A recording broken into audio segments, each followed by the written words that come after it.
And then I go, welcome back to the Meraki podcast. This episode is coming to you from Meraki podcast studio from Yugambeh country. I struggled to get that out. Let's start again. That was fucked. A few moments later. Hey Google. Hey Alexa. Hey Siri. Hey Maddie, fire up the Meraki podcast.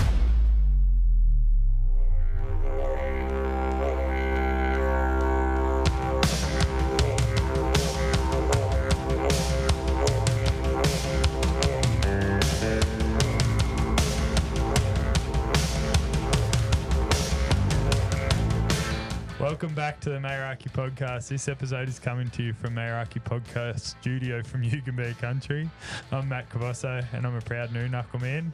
Today's episode has been in the pipeline for a little bit. This man has done some vlogs for some pretty big podcasts, but he's also trying to look to get into the construction game for vlogs and videography at the moment. He's done some work for the likes of Knuckles from Country Truck Caps, the Alpha Blokes podcast, the Lads podcast. Yep. And probably a lot more that the Reggie's podcast. Yeah, the Reggie's podcast. I think that's you probably got it about all, I think. Yeah. I think that's about it. And then does a lot for like builders and real estate and stuff at the moment. Yeah. But I obviously don't know the names of those. But Noah Cottrell. Yeah, he's got it. Cottrell. Yeah, that's all right. Welcome to the Meraki podcast. But No, he's thank also just done a vlog, some videography for Meraki Tattoo Parlour, the biggest one yet. Yeah, and luckily he was a bit of a lucky boy. He won another giveaway. He had a pretty good week. Had a good 2 weeks. Yeah, I've wasn't been it? winning everything. Yeah. Been getting free shit all the time. I actually just got yesterday. You don't know this. I just got given a brand new wetsuit Yeah. and some fins for my surfboard. Oh, how good! It's still going. I'm on a tear, mate. Tide's still coming in. It's still coming in. Just a fill up. My mates say that I get given so much free shit. Like a lot of these front runner shirts have been given to me by a mate of ours. Or I don't know if he's a mate of yours, but you know him, Jimmy Judge. Oh, yeah, Jimmy Judge. Yeah. Yep. So he used to live with us. Yeah. And That's You're so looking good. very well presented there, Thank mate. you. Yeah, well, I don't know. I think from the get-go when I first created Peak, I think it was always, like tucked in shirt, belt, RMs and, long chinos. That RM belt as well. RM belt, yep. Yeah, RM must be RM nice. wallet, yeah. Mostly all gifts, so I'm too much of a tight ass to buy that kind of shit. So if you want to get me a present, just get me RM something, that'll do. Yeah. You know it lasts, eh? Oh, 100%. I think I love quality, and at the end of the day, I'll always buy quality albums. You have to buy it twice. Yeah. So Yeah, so true. that's what I learned. I like that you being a videographer and you've done a few podcasts with the Lads boys. You know to hold the mic at your mouth. Yeah. So, I go over here. Everyone. fuck, it's so hard, eh? It's a hard thing to learn. Like, obviously, don't get me wrong. Obviously, it comes with video and whatnot, but it is one of those things because everyone's arms as well can get tired and they can drop and then they can That's go why I back sit up. like this, Yeah, mate. they're a little clever. Well, you've done this how many times? 40 times Yeah, now. I think you might be the 40th. Oh, Very no close way. to How it. good's that? 4-0. Yeah. Get out of here. If not, we'll fucking... Yeah, we'll fudge it. Yeah. Yeah. We'll just say it was the 40th. Yeah. Even if it was 39 or something. Yeah, we'll skip it. No, this is episode 40 you're tuning into. Thanks for So, joining. mate, I've known of you for a little while, but I never met you until I got invited onto the Lads The podcast. inaugural golf day. Yep. And it was a good day to meet you. It was, yeah. I don't think those boys will ever see me back there again. No. Because I towed them up. Yeah, I think, well, I don't know I won't speak on behalf of Stiffy and Barney and Ty, but I think everyone there was a bit more underqualified than what you were bringing to the table. I think, so it wasn't, we should have done maybe a background check or something before, for content Well, purposes. Ty knew.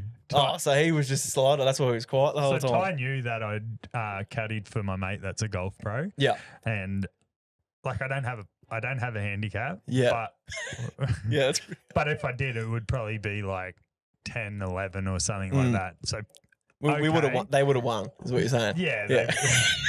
they would have won because I played like shit.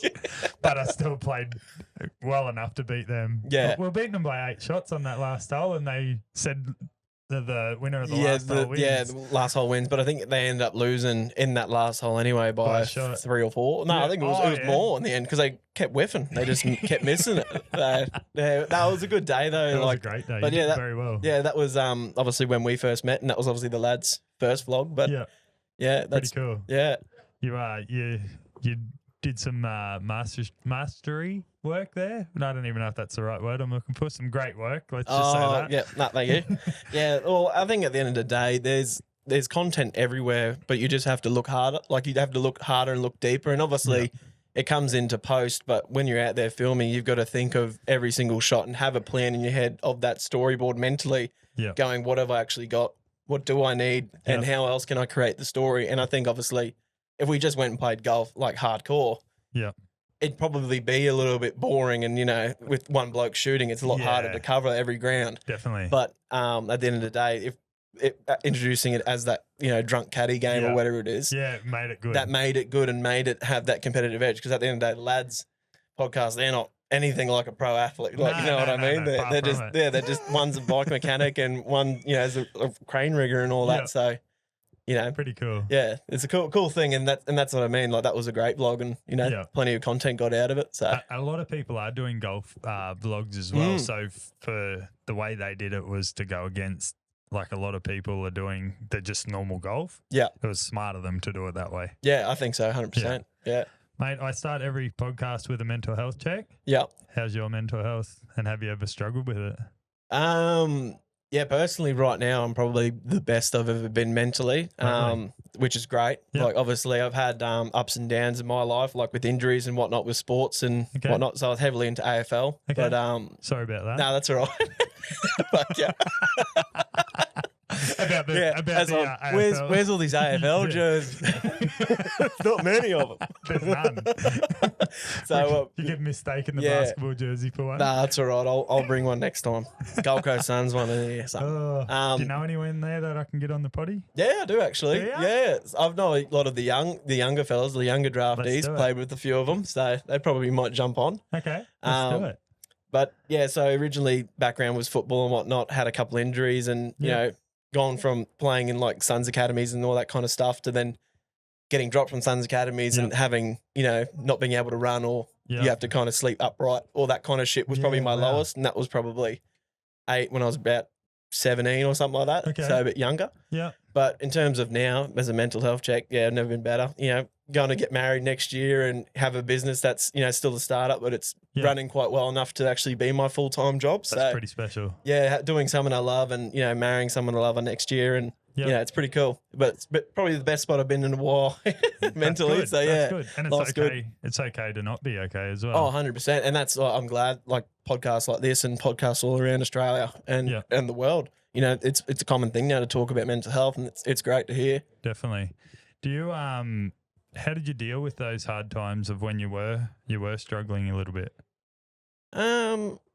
Obviously, I think your parents, like my parents are great. Like, mum and dad, they're props to them for raising me up and whatnot, but they're, always from a young age have always said, you talk about things and you always express things, and we're always here to hear for those things. So I think without them, I'd be in a completely different probably spot. I could have spiraled and, gone down that rabbit hole of going and drugs and forgetting life and all that shit. Yeah. Yeah. And that's something I openly talk about on here because that's how people do deal with it. 100%. Like it's actually the way a lot of males do deal with it. Yeah. And it's sad that is the case. Yeah.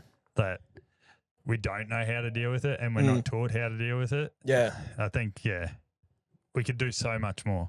Oh, 100%. And that's the thing I think as well. Like, I'm glad the, I don't know what's the word I'm looking for, but the actual naiveness of Australia is moving away from the old, toughen up and shit. And it's moving towards, talking about it, which is great because I think podcasts like Alpha Blokes and all that have kind of really affected those ones where those miners and all that, like those real hardy people are now softening up a little bit to actually talk about that kind of stuff and not have that stereotypical, fucking harden up, you know, it's just okay, cunt. Yeah, that's literally right. Yeah. And that's what I love. I love seeing that throughout the world, and you go to pubs and it's a just different vibe everywhere now. Yeah, and now you're mates with those boys too, which is even better. Yeah, no, it's pretty right. Cool. Yeah, no, it's a cool experience, and obviously Tom and well, Cam, I've met Pooh briefly, but I haven't met him since the whole, switch over. He's a champion. Yeah, he seems like a good lunatic. bloke. Yeah, I saw him at the fight night where we briefly just, two passing chips in the night, just kind of, briskly walk past each other. But they're good lads, and that's the thing. Obviously, they talk about a lot is about mental health, and I'm glad that there's people like them out there for sure. Yeah, perfect. Mate, let's start at the start. Yeah, I'm looking at the checklist here. Where are you born? So I'm born and bred on Gold Coast. The old Gold Coast Hospital, I think it's gone now. So I don't think it exists. I've been here pretty much my whole life. But originally in Talabadra was our first house. Had a little family kind of adjustment centre for horses. Be nice to still have that now. To be worth $1 million. Well, unfortunately, it was my pop's property and we built a house on it. It was a great little adjustment centre, but unfortunately he left that in 2018. So it was just before everything, and he only sold it for 1 point something. And so that'd be worth 5 points. It's like 8 acres or something, or 9 acres. It's huge. So it wasn't far from everything. So I originally grew up there, and then we moved out towards Tambourine. We're on the mountain for a bit, then to where we still are in Tambourine below the mountain. So we've got horses and whatnot out there and had a pretty quiet country kind of living. Yeah. So I wasn't aware of that. Yeah. So growing up around the horses industry a lot and, around football, and Mum tried to get us in horses, me and my brother, but got racehorses. That's what you need. No, not racehorses. So unfortunately the dancing ones. Yeah. The dressage. So There's big money in that too. Well, a lot of money to breeding. Well, the breeding side of thing is insane. Like Mum and Dad are heavily involved in breeding and breaking, so they've bred and broke a lot of our horses. Pretty much all bred off the same mother. Yeah, wow. Father is obviously that we just source the sperm of good talent and bring them in and artificially chuck them in. Yeah.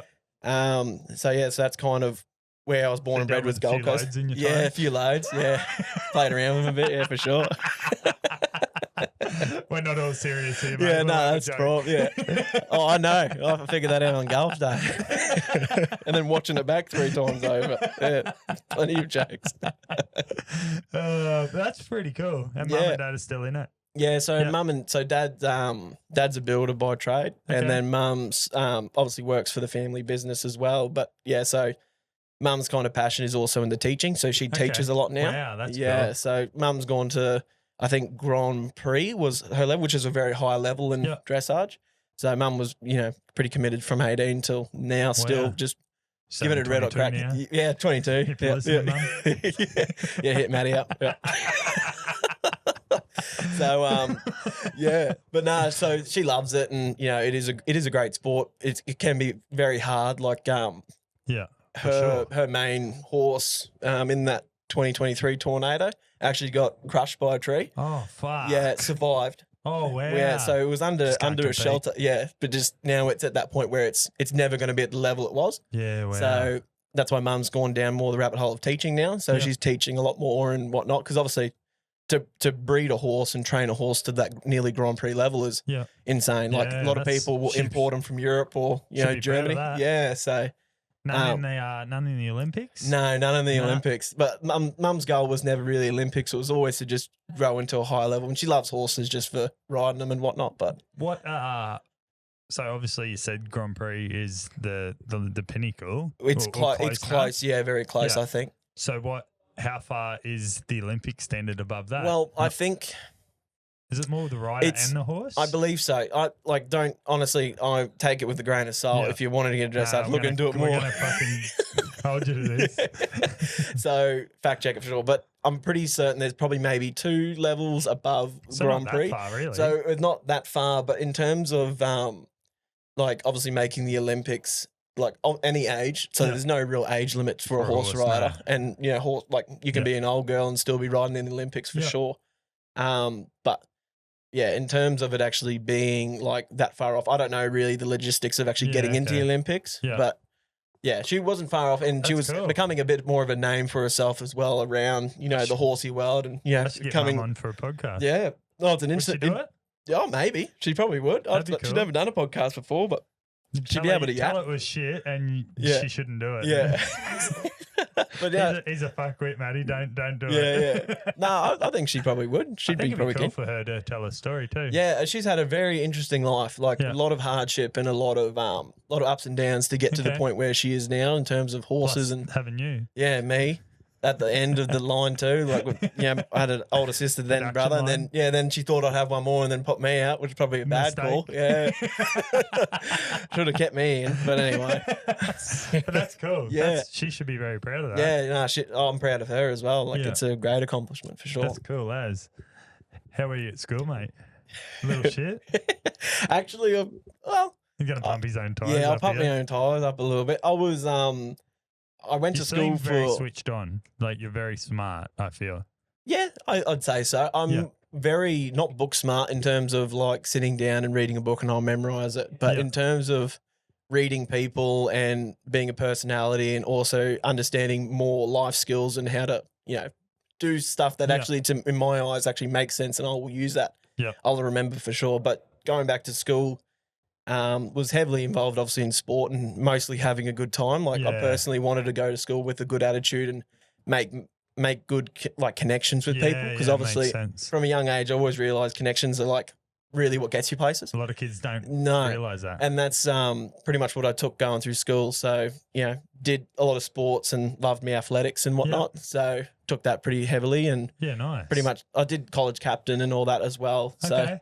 Yeah, but my wow. main goal wasn't really to, improve the school physical appearance or anything like that. Or, Yeah. I don't know what my other captain did, but Yeah. um, Fuck all, obviously. yeah, maybe. Where are you now? I don't know. I haven't spoken to her since, but like my goal was always to build a community. I love building communities Yeah. and I love building friendships and connections Yeah. and really figuring out like a person. Like if I talk to anyone, like this morning, went to the Jimboomba markets and, Yeah.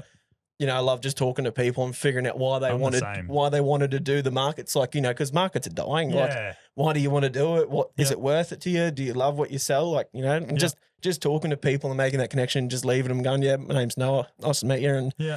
I'll see you around. And then I try to always remember at least a couple of things off people. Yeah. So the next time I see them, Their name, yeah, firstly. well, maybe. if I call you mate, I've forgotten your name. It's that That's simple. what it still calls me, mate. Yeah, mate. Yeah. Yeah, mate.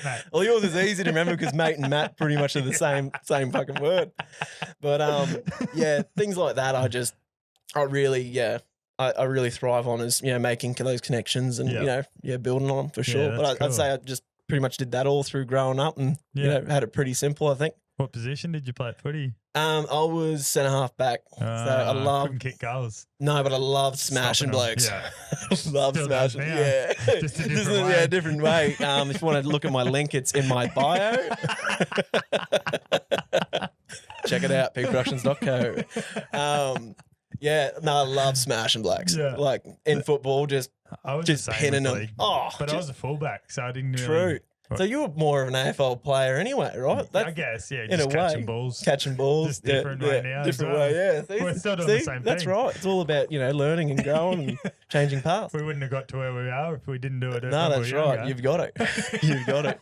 But footy was a great avenue for agree me. more. I love it, and Yeah. it goes back to community and everything like that. The mates you make from it, For like sure. obviously not playing it now, but the mates you still have, you still follow along with them, and you run into them at the shops. Like saw one the other day, I'm just the name took a while to come to me, but you still can have a yarn with them for Yeah. a good 20 minutes and just have a chat and see how everyone's going. And Yeah, it's just those simple things like that I miss with football, but for sure. it's such a great sport. Any sport, football, league, Yeah. union, the whole lot. Like, Yeah, I think you can learn so much from it that, like, if you're smart enough, Yeah. if you're a fucking dumb cunt and you don't Yeah. want to learn, like, you can take so much out of a sport environment and use it in your everyday life. Yeah. and take lessons from football into business and stuff as well. Like, yeah, there's 100%. so much you can, like, I was just talking to my previous guest, Andy, and like he used to be a water skier Yeah, and he could take so much out of, like, he was one of the best drivers for skiing. yeah, And he takes so much out of that life that he uses in his very successful business now. Just lessons. Everything's a lesson. oh, 100%. There's a Yeah. lesson everywhere. If you look Yeah. hard enough, there's that same thing. There's Mistakes. content, there's lessons, there's Yeah. everything. There's so much in the world that a lot of people just browse over, I think. Yeah. So after school, mate, you did a trade. Is that correct? Yeah, so Yeah. pretty much had a couple of opportunities with other careers and whatnot after leaving school, and then just didn't work out. And Dad said, "Well, if you've got nothing going for you, you start an apprenticeship. Obviously, Yeah, it's his okay. business." And so went straight into that. Swinging hammers. Swinging hammers and banging nails. So that was all right. But I didn't I joined it. I didn't enjoy it to the point where I could see myself doing it forever. So yeah, that's fair. always from the get go, I was trying to figure out what do I want to do as for the future. And it's one of those questions that every kid asks and go, what do I want to do? And you don't really know. You know what I mean? You go, what fuck? So eventually I just kept ponging along and kept playing footy, and then footy was kind of going, I'm not really enjoying it anymore. So I left that. And then. So that's because you were getting injured? Is that why? No, not really injured. It was more, it's very weird thing to do, but I had probably the best preseason I've ever done. Worked hard, was doing, I was leaving work at 3:30, getting to the gym at 4:30, and then working out till we start at 6. Yeah. And then training till 7:30. And I was doing that 3 times a week. Okay. And I was the fittest. I've never been so fit, and I felt so dominant. Yeah. But then it got to the point where I was training so hard that I kind of forget to enjoy the sport and enjoy just playing and having fun with mates. I still having fun, but just wasn't the same. So it wasn't footy anymore. No, it was more like another job, I guess. Yeah. So I think it was about 3 weeks out from season starting, and I just pulled the pin and said, no, I don't want to play. And and that was kind of that point where I really wanted to start focusing on career and all that kind of shit. And so so that's when I started. At such a young age too. That's I think I was 20. Yeah. I think I would have been 19 or 20. So a lot of kids are either just making it or knowing what they want. Yeah, that's right. Which you obviously knew what you wanted and it wasn't footy. So that's pretty cool. I think as well, when you're at that age, there's only been, so many players. I think it's only Marilyn Pickett from Richmond was the only ever player to actually be drafted in his 30s. Yeah. You know what I mean? And he was diehard committed, but he only had a career of 2 years in the end or 3 years. So it's I just saw that my time was up in terms of playing footy, and I didn't want to keep going until I was buggered. Well, there's blokes, example myself, that held on to it until they're fucking too old and couldn't play it or had to stop because of injury. Yeah. I played 2 years ago or 3 years ago now. So I was fucking 35. Yeah, yeah. So for you to stop at such a young age and to realise that, well, maybe I'm not going to make it and I don't enjoy it anymore, and actually focus on something that's going to benefit you down the track, then wait till you're 28 and then go, fuck, now what am I going to do? Yeah, 100%. Very smart of you to do that. Yeah, well, I think as well, it also come down to what do I want to do with my kids and whatnot after, obviously playing sport. I want them to play sports and I want to be able to play with them, but also I'm actually into the water skiing a lot. We've actually done a lot of water skiing. Yeah, right. So I want to water ski and buy a boat and whatnot and give that opportunity to my kids as well, the same opportunity I had. That's cool. And just, be able to do everything physically with them and be physically strong and not have those, injuries or challenges, throughout life. Sure. So, I think that's pretty important to me. Have a banged up body like mine, mate. What's your purpose in life, mate? Fucking hell, how long are we in? 23 minutes and we've got the purpose of life. I start this with everyone, mate. Holy. Hard-hitting questions straight up. We're not here to fuck chickens. Yeah, literally not. Wow, chickens. Huge. Oh, fuck. Yeah, that'd be a lot easier to fuck than a spider, that's for sure. Well, I think my purpose in life, I would say, in terms of, obviously, I want to be there for my family. I think that is my purpose in life, is actually having, obviously, back to having a family, but is my community, is my family. Yep. So, obviously, having a very strong relationship and having a family that is still connected and together is very important for me. Yeah, nice. But in terms of, for work and everything like that, I think there's no right or wrong answer, by the way. I think, 100%. I'm just touching all the bases, I think. Yeah. Covering all your asses. Yeah, covering all my asses. One for the missus, one for me. Then it'd be sweet. Nice. I think in terms of capturing memories, I think that's a massive thing.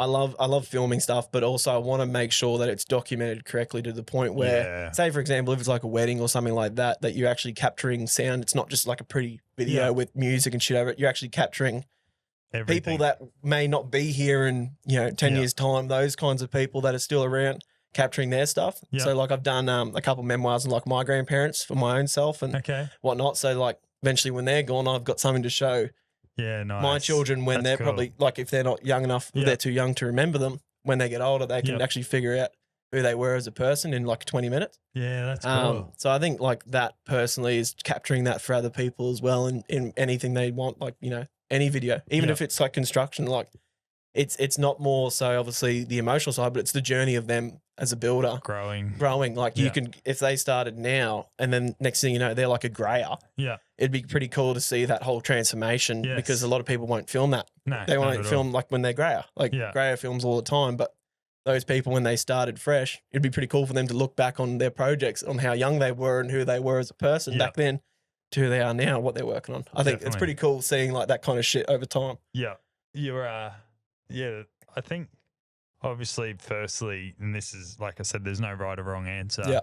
But like your purpose in life is providing, and for me, is like providing a good future for yourself and for your partner. And if you do or don't have kids, and it's okay to not have kids and not have kids, but putting yourself first and then putting everyone that's close around you and building something for them. I feel like a lot of people look so much further than they need to focus on themselves. But that's just what my personal opinion is. Yeah, 100%. Yeah. No, I completely agree. Like I think a lot of people, don't get me wrong, I love making money and I love doing that. Of course, but money's not everything. That's right. Money's not everything. And at the end of the day, like you have to have a life as well, on the weekends and whatnot with your family and build those little things. Because otherwise, you look back on life and you don't remember those days you worked really hard. You remember the days that you spent time with your family and had those great memories, I think that at the end of the day, I think that's my purpose in life, is to kind of, be that person to everyone that is,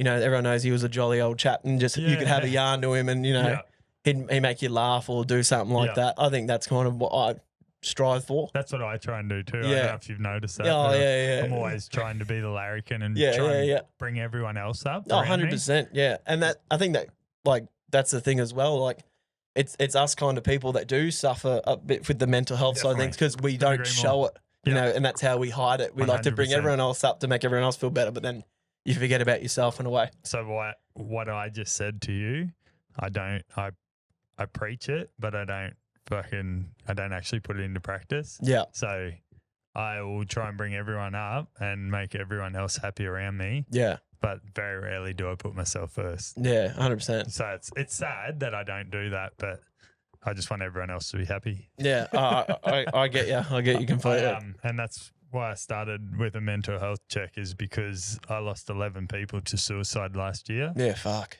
And I've lost 4 this year already. So, and those 11 people last year, I would ask every week, 2 weeks, 3 weeks, a month, are you okay? Yeah. And in group chats, and all those boys, all of them were boys, got those questions. So you just don't stop asking. Yeah, literally. It's fucked. And it's one of those days when you wouldn't ask, is when that might be the day they think no one cares about them. Yeah. 100%. So it's fucked. So, but yeah, it's okay to not be okay, but talk to fucking someone if you're not. 100%. It doesn't need to be me. I'll happily talk to anyone. If you jump into my DMs, I'll talk to you. Yeah. There's a bloke outside that you just videoed.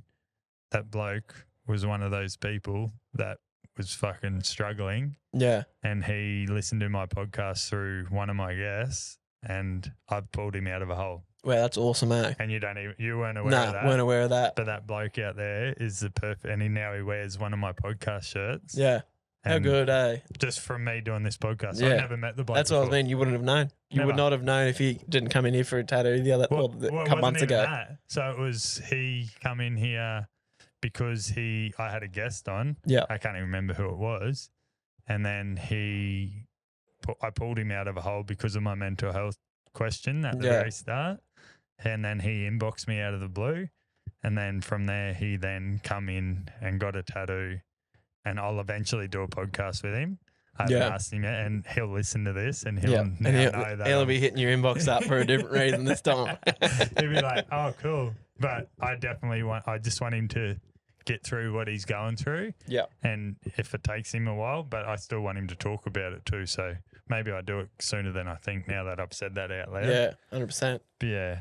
I love that you're trying to capture everything too for not just yourself, but for your family. Yeah. That's why I brought this camera. Yeah. For that simple reason is to do that stuff. Yeah. Even if I don't release it, it's just that I've got it there. Exactly right. And it's something for you to look back on as well. Yeah. And for my boy too. Yeah. That's probably the other reason. Yeah. He can see them all eventually when he grows. Yeah. Yeah, for sure. What's one quote you live by? Yeah, see, this is crazy questions with the start. You don't get this with Ty no. Boxing fight next year. Yeah, I'll there you tell go. him, mate. There's no chance. I'll run rings around him. Yeah, I think it's such you don't get this on Lads podcast. No, you don't. No, you do not. I think it's such a very touche. I think that's the word. That's okay. Quote, but like my nan always said it, and the golden rule, like treat everyone as you'd like to be treated. Which is just literally I live my life by that. Literally what I live by. Like it's just it just makes sense, and it's treat people how you want to be treated. Yeah, and that's right. And I just live by that, and that's as simple as it is. Like I think you can do a big quote and have a big fancy thing which sounds sick, but that's just as simple and plain Jane as it needs to be. And I think a lot of people should live by that. Andy said that before too. So, oh really? Yeah, well that's what I mean. I think, and that's the one that impacts everyone the most, right? That's why everyone remembers it, because it's probably one of the best. If you treat someone like a fuckwit, they're gonna go, "Oh, he's a fuckwit. I won't deal with him." That's right. Yeah. Pretty simple. Literally that simple. Yeah, you can't go wrong. Yeah, so true. How did it all start, mate? Peak Productions. You obviously loved capturing stuff, either be it, I don't know. I actually have no idea how this, because I didn't listen to Ty's podcast. So, and I don't have enough time to listen to my own, let alone other people's. No, that's right. You're the exact same. Yeah, same now. Used to listen a lot, but now I just don't have the time. Yeah. But in terms of peak starting, it pretty much like grassroots was obviously through school, did film and TV and whatnot, and was always like into like GoPros, trying to always think like, what do I want to do on YouTube? Be a YouTube creator, do like the treasure hunting. Literally bought like all these fins and shit going, like river diving. Tried that, lost me fins first dive, fell off, forgot the strap and bugging on. So all you see in the I was in it for like 30 seconds. You just see one of my fins just disappear into the water. There it goes. So that was a short-lived one, but always loved wanting to make content. Just never knew what to do. Yeah, like obviously did the whole gaming thing and whatnot, and then that's obviously what I'm looking into now. Yeah, it's just, but that's right. You got to figure it out, and you don't know until you try. Yeah. So obviously into high school, film and TV gets a bit more on. Like there's a bit more sort of learning. So obviously loved creating like what I had to do with the assignments and shit like that. But did my formal proposal as like a video and whatnot in that aspect, and like did a big thing, and it's a big tangent here. That's okay. Did the formal proposal. Plenty of time. Yeah. Unless you need to be I'm all right. Missus. Nah, she's all good. And did this formal proposal on stage, and fucking hoo-hoo. And anyway, then the actual formal came around, and I went to formal in a tank, in an army tank. Wow. Yeah, so that was pretty big, but that got covered by 7 News in the end. And then how the fuck did you find it? Down the road. Dead set. Down the road, there's a fella. He doesn't operate it as a business anymore. It's called Tim the Tank Man. And Tim. And well, shout out to him. And basically he let us hire it out. So it had rubber tracks so we could drive it on the road, but he had a big truck, took it out to Hope Island. Wow. And just rocked up in a tank. So that no was one's ever done that before. Well, actually Eddie Hall just did it with his son in his tank, and it's the exact same tank, but his one's souped up. So it's a Sabre tank. So it's a British made tank. Okay. And so he actually owns one himself. But so I was I beat him to it. So not even cool. Yeah, that big, Eddie Hall. He's the big fella with the tats. Barry He's Hall? big, strong bloke. He's got like fire tats. You'll know him. You'll know him for sure. Probably. Yeah, but right. So anyway, I did all that, and then 7 News gave me some work experience and did all that, and then pretty much actually fizzled out on that because it didn't really tickle my fancy. Thought that was all that video had to offer in life. So I said, nah, fuck this. Did construction. Yeah. And that's when I started listening to podcasts and playing footy, and wow. so that was kind of the actual beginning, was actually starting an apprenticeship and doing that and listening to podcasts, and then quitting footy was obviously the main trigger point. Yeah. So I had to figure out, what do I want to do with the rest of my time now in these Arvos? I've freed up weekends, I've freed up afternoons. What do I want to do? Yeah. And that's when I just went Hail Mary and just was like, what do I, might as well just buy a camera again and just give it a crack. What'd you buy? What was your first camera you bought? Thought it was good. You purchased probably 27. No, since then? so I think actually my whole camera count since the first one. So the first one was a Lumix GH something. Okay. Piece of shit. Like Don't buy that. No, don't buy anything that starts with L. Lumixes suck. And if you hire someone and they come at Lumix, turn them around because I would not trust them. So I bought. Well, they shouldn't be hiring anyone. They should be hiring that's you. right. Hit me up, Peak Productions. Okay, plenty of little plugs throughout this year here. So I pretty much bought that. $500 and then just kind of getting my hands back on it because it's been 2 years since from quitting school and whatnot and quitting the whole thing to then picking up a camera again. So I had to kind of relearn the craft and, new camera and figure it all out. So I started doing that on the side and Mum, biggest supporter. She got me my first proper job, obviously a freelance in the Horsewell. Okay. So I went and did one and covered like the event of one of their biggest. It's called Brisbane CDI. Okay. So the big horse event for 3 days and nice. made a lot of money. Like it was a good amount of money for someone. Like probably overcharged to be honest, but props to the lady. Mum that said. did it. Yeah, that's right. So that was pretty much the beginning of it because that first job gave me the confidence and gave me the funds to actually go. You know what? I feel like I can do this. Yeah. So obviously in the beginning, so this is talking 2023, 2022, maybe 2022. Okay. Really wanted to like start reinvesting everything back in. Like it was always reinvesting everything I don't reinvest, more equipment. What else I need? Drones, more cameras, more lenses, different types of lenses, filters. Just kept reinvesting everything. So that was pretty much the start was from that job of actually becoming Peak Productions and creating a name of Peak Productions and ABN and figuring it all out as my first business. Yeah. But yeah, I'd say that's actually the start of Peak Productions. How did you come up with the name? Oh, it was actually like, I thought it was creative and then I'm like, fuck, it's pretty stock standard now. I see mountains everywhere and peak everywhere. I'm like, fuck. But pretty much I was trying to brainstorm. I always wanted alliteration. It was always like it had to be a P. Yeah. It was unless it was going to be media. It could have been Peak Productions or it could have been something media. Yeah. But Peak came to me after, just brainstorming and just working with Dad. I was just sitting in the car with him, just like hitting him with words, and then it finally clicked. And I was like, oh, that'll probably do. That works. But it was only like 2 weeks out from the event. You have like a small word and a big word. You couldn't have fucking two big words next to each other. Yeah, it had to be something simple. But and that's like the thing is that obviously like the biggest problem that I've actually faced is I tried to actually like register it as like a name, like trademark it, so no one can take it. Yeah, but you can't because Peak. Yes, it means mountains, but it also means like peak performance, like you're the best. So I'm actually quoting myself as the best if my name's Peak, which, that's right. Makes I am. sense. Yeah, and that's the thing. But that's the problem is like you can't actually register it. So like I can register it as a company, but I won't be able to register it as a trademark. So I can't have it like seed, which is a shame. But so like unfortunately I go, and then you question yourself, but it's grown on me now. And I like it and it works. And I think it's easy to remember as, Peak Productions. Everyone just go, PP. Yeah. So, I think that's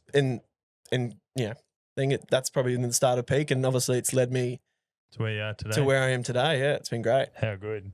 You already said it. What was the first video or project that made you fall in love with videography? So maybe it wasn't that. It was something earlier.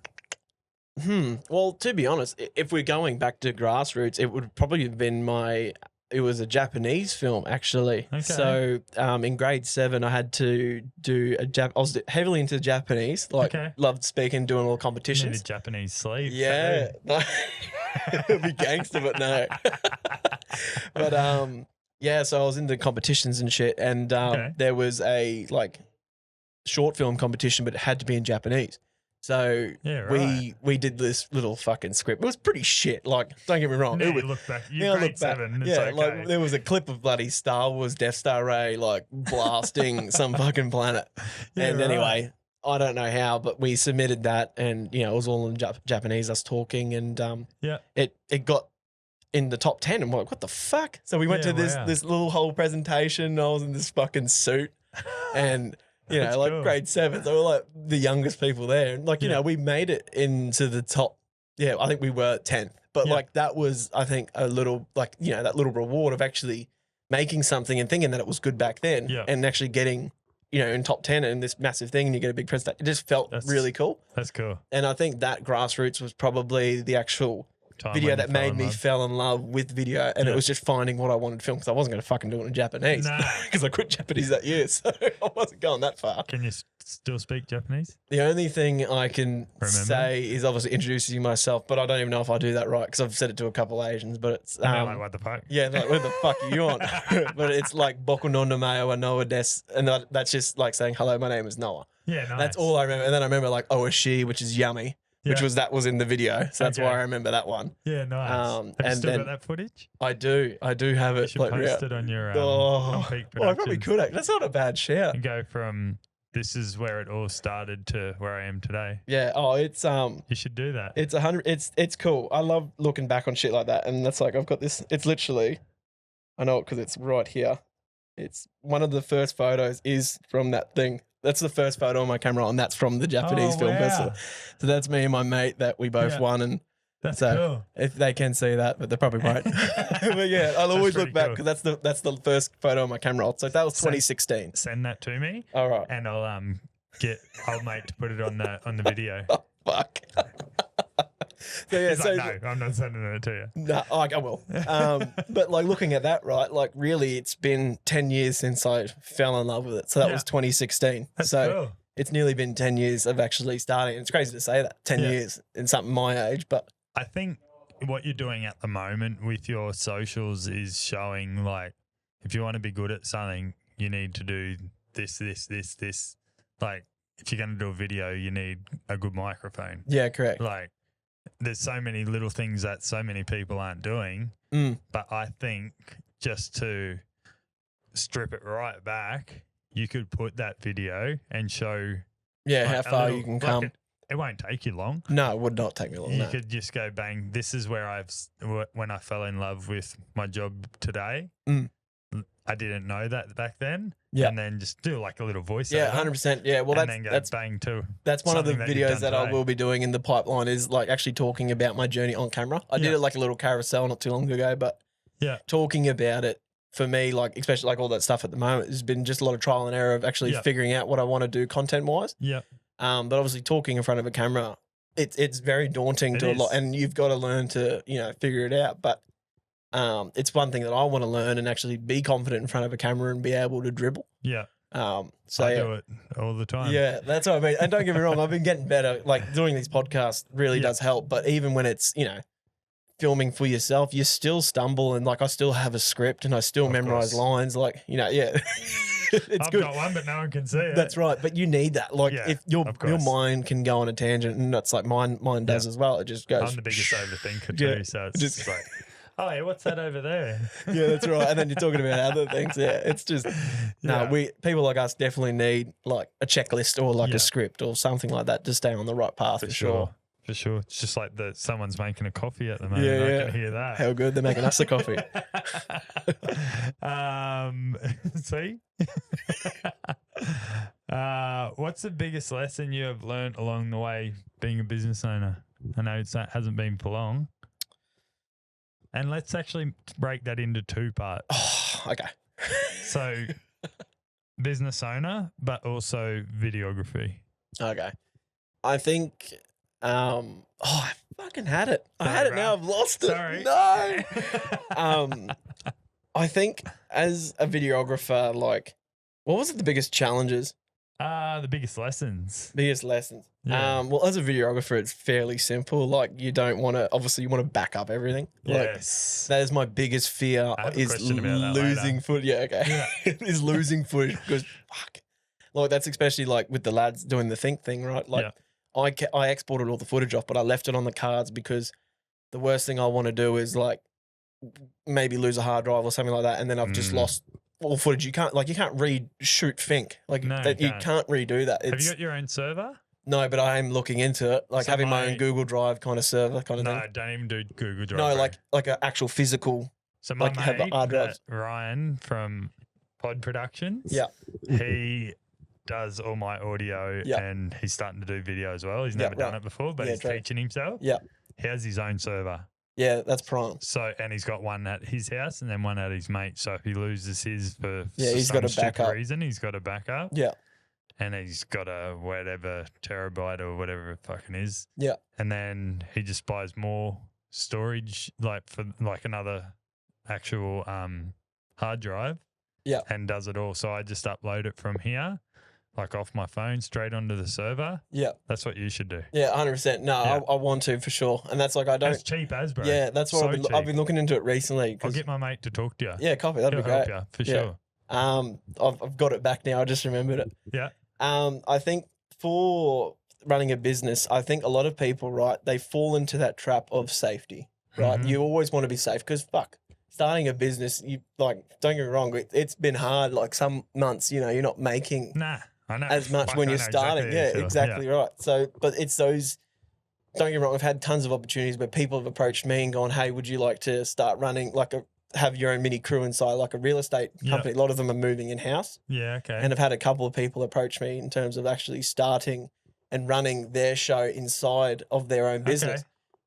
But the way I see it is like, obviously, I don't. That's like working for someone, but I don't want to work for someone, Yeah. and it's more. I see that as like little scapegoats Yeah. on the way out to go, come on, don't follow your dreams, come and fuck off. Like, they're like little devils, like in a way along the way that On the they're trying to go, come on, let's go the wrong direction in what you want to do. And I think as a business owner, realizing those opportunities, quote unquote, are actually probably not going to lead you on the direction that you want to be on and what you want to actually follow as a business owner and what your original goal was when you started. And I think that's one thing that I'm proud of for myself is actually realizing that at the beginning and going, fucking knuckle down. It's not meant to be, a straight, exponential graph. It's supposed to be wavy up and down and fucking hectic. down more than up before it goes in that. That's steady, right. Yeah, I saw some graph and I think it's called the valley, or it's called like the valley of despair or something. And it's Okay. You at the start you're super motivated and you're fucking going. You're like, fuck yeah, they're starting, and you're figuring it all out. And then next thing you know, you lose that motivation. Someone steals money off you, or you lose something. Well, even or if whatever you it just is. even just your passion for it, right? A lot of people go, maybe this isn't for me. Yeah. I'm going to stop. I'm going to quit. Yeah. And then they fall down, they go down. But I've had those moments when I go, especially in an industry where it's creative. Yeah. You go, oh, am I good enough? Do I, your imposter syndrome kicks in, and you go, is this actually that good, or is it shit, or are people just saying it's good because it's me? Because they want to, back you up. That's right. So I think that whole, industry is a massive thing that can play on your mind. But as soon as you get out of that valley of despair and you come back up through, it gets a bit happier and it gets a bit brighter. For sure. But yeah, I think that's probably my biggest thing, my challenge and lesson being learnt in business was figuring that out from the get-go. Yeah, nice. At least you've noticed it. Yeah. Some people fucking don't. No. And then business is gone. That's right. And a lot of people, they, as I was saying, they want to just go back to the safety of a job because they fear that. But I'm at the age where I can risk it. Yeah. And I can go, well, fuck, if it doesn't work for 3 years. Yeah. So what? I'll go back to carpentry and I'll figure it out again. Yeah. Fuck that. Yeah. Don't do that.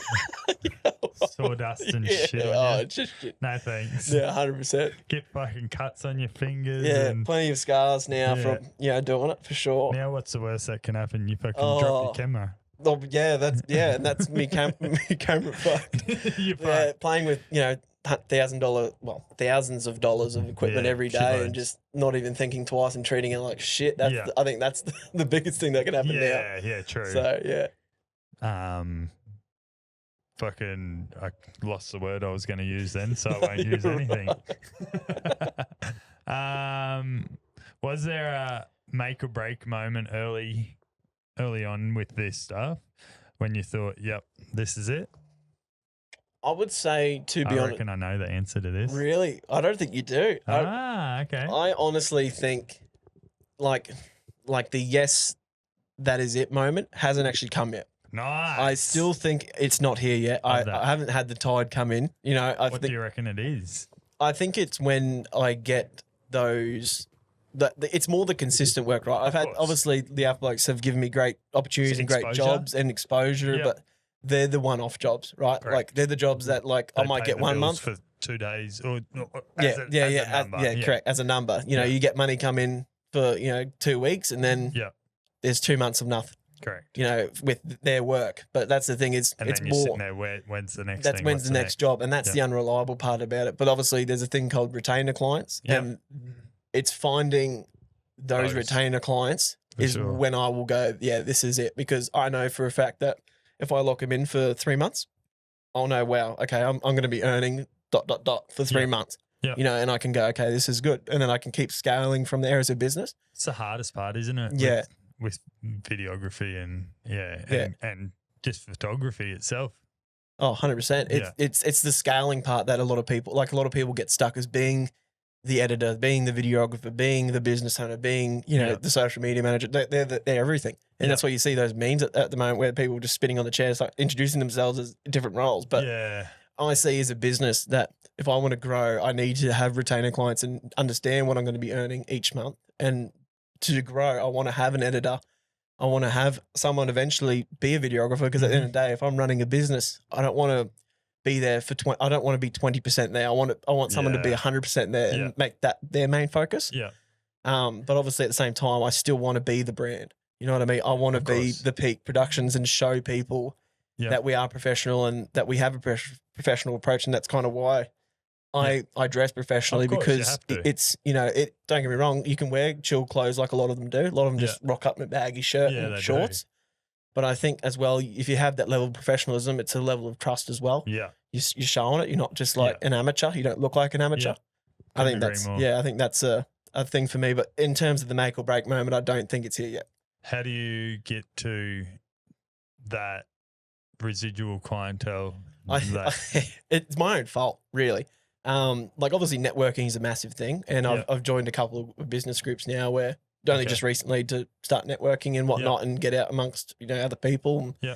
Because my job is a lonely job. It's, you Of know, course it is. you're locked in a house most of the time editing if you're, you know, by yourself like I am at the moment. But With your Kelpie. yeah, Is it with the Kelpie? it's a Kelpie, a little Myrtle. She's a fucking pest. Like all Kelpies. Yeah, they are. Oh, but she's not a working dog by any means. I don't know what she is. But I think She works you. yeah, she literally will come and sit on my lap and just try to be a pest the whole day. And she's a good dog, but yeah, she needs to learn. Yeah. But what was the dog? Oh, the clients. So I think it's more my own fault, because I'm very much I love talking to people in person. I love introducing myself in person, but that's because I can see people might have the time to talk. Yeah. I hate cold calling because I feel like I'm being a pest, and I feel like you know, I'm asking you for money or work, even though like I can, like, don't get me wrong, if I would cold call you, it's only because I think you need the work. Of course. It's not because I just am cold calling everyone. Yeah. But that's just my biggest challenge that I'm facing at the moment. I have the confidence, but I just don't want to be that pest asking for, oh, do you want some videos done? Or, you know, I don't want to be that guy that, you know, and then you're calling someone, mostly tradies who have, you know, bigger problems. They might be lifting a beam, or they might be framing a house. They've got a deadline. They've got this, you know, the engineer coming around. Yeah, that's right. And I don't want to be that guy, because I'm just like, oh, you know. So I think that's the solution to my problem is actually just pulling that finger out and going, okay, you know. So how do you do that? Well, I think it's just the thing I got to overcome by myself. Okay. Or my missus is great at it. I've been trying to get her to do it for me, because She don't want to? well, no, but it's more because obviously she's got her own job, and, you know, the times when business is open, she's working. Yeah, So, of course. you know, What does she do? she's in childcare. Nice. She's in childcare. Just wanting to look at moving on from it, but it's pretty hard when Well, there's a that's position available at that's Peak well, yeah. I Production. don't know what she'd be on, but lots of hugs. 2 parts of fuck all. Because that's what you're on. Literally. So, like, eventually that would be the goal, is to get her to work for me, and, you know, when we have kids, she can have a pretty lenient, you know, work-life balance. But, That's cool.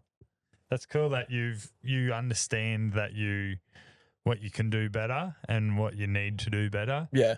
And how you do it is probably the hardest part. 100%. I think it's important. I think as a business owner, it's important for you to identify that as well. Yeah. At the end of the day, I need to eventually delegate that to someone, because they'd be way better at it than I am. Yeah. I can't be that pest. Well, that's like us here.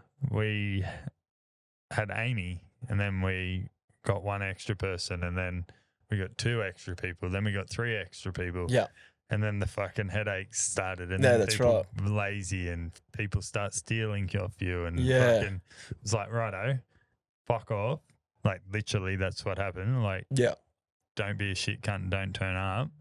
And then So you'll have those. Oh, 100%. I'll be figuring it out eventually. Yeah. But it's like you just need people that are on the same wavelength as you. Yeah. We have that now with Kate. Like she's obviously a little bit older. Yeah. And she's like a mother figure here, which helps us as well. Yeah. But she's also on the same wavelength as us. She's not a lazy cunt. She's older. She has kids she has to look after. Yeah.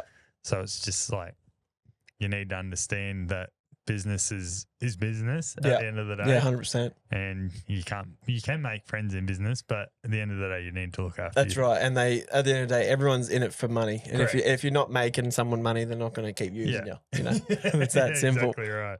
It's fucked. Yeah, that's it.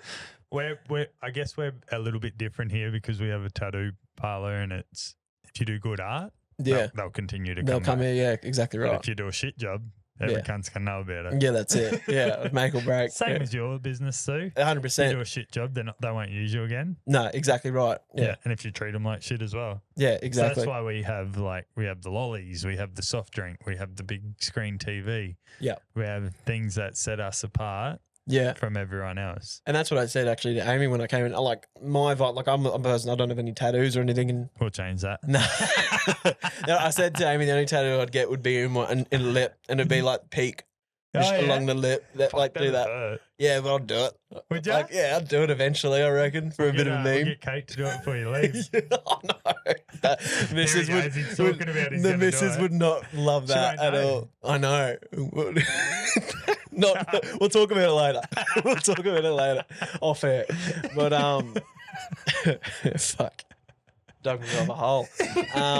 But you did. That's why I did it. The vibe out that you guys have created, that's what I was saying, Amy, is like from my perspective, you see tattoo parlors look a bit gothic, right? They've got shitload of art. Like, don't get me wrong, there's tons of artwork and it's pretty to people, but from an outside perspective, you go, fuck, it looks very dark and gloomy in there. It's a lot of black ink. Yeah. But like when you come in here, there's a lot of colour and it's white. It feels clean and it's colourful and it's very warm and inviting. Yeah. And I think that you've done well to create that space here. You. The only darkness we have here is in my soul your studio. And this room.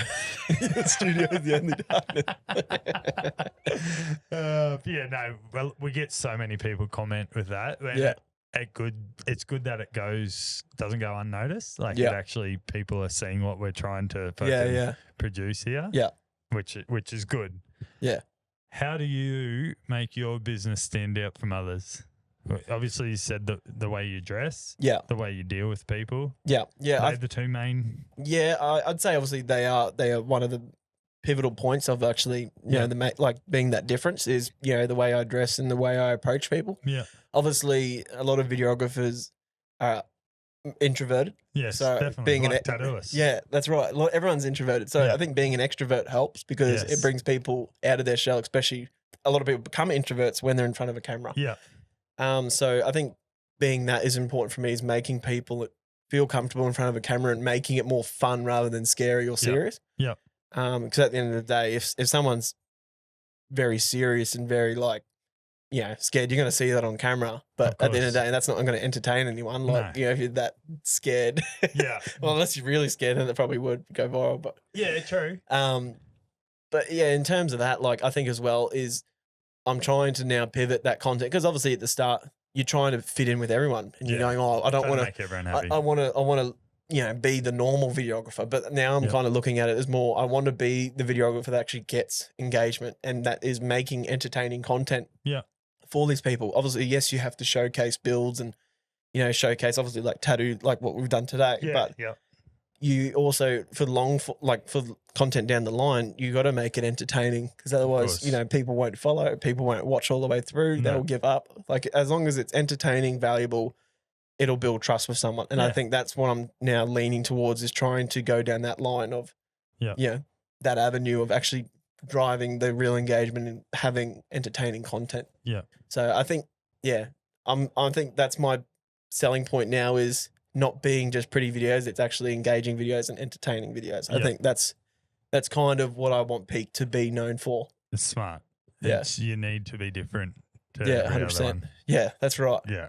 And if you're trying to be like everyone else, you're not going to stand That's out right. at all. Exactly. 100%. They'll just fucking pick whoever. Yeah, that's right. Because it's all just cookie cutter shit. Yeah. And that's unfortunately what a lot of it is these days. Is a lot of it's cookie cutter shit. Yeah. Everything on site stuff I see, it's all the same edits and Yeah. little film burns and transitions and It's just like podcasts. Yeah. There's fucking 7 billion podcasts Oh, that's right. now.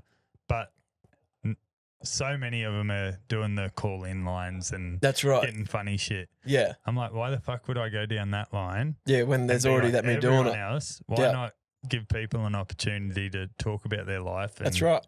And it's also, like you said, a memoir for them later Yeah, on correct. down the track. Yeah. I have a lady that lives in this street and she has stage 4 breast cancer, I think. Yeah. it is. Wow. And she doesn't have much time to live. And I've seen her so many times and I'm like, let's just sit in here. We don't need to release it. Let's record your life for your kids. Yeah. That's the only reason I want you in here is Yeah. for your kids and for you. She just keeps putting it off. I'm like, fuck. It's That's right. like, you're not going to be here for much longer, love. Let's just fucking do it. Yeah, you'd think at that point too, you'd have no Yeah. fear. You know what I mean? The Yeah. biggest fear is coming. Well, she but doesn't care. that's what I mean, and that's why. She went and brought a fucking Porsche or something. She's like, Yeah. I don't give a fuck. I don't have to pay for it when I'm dead.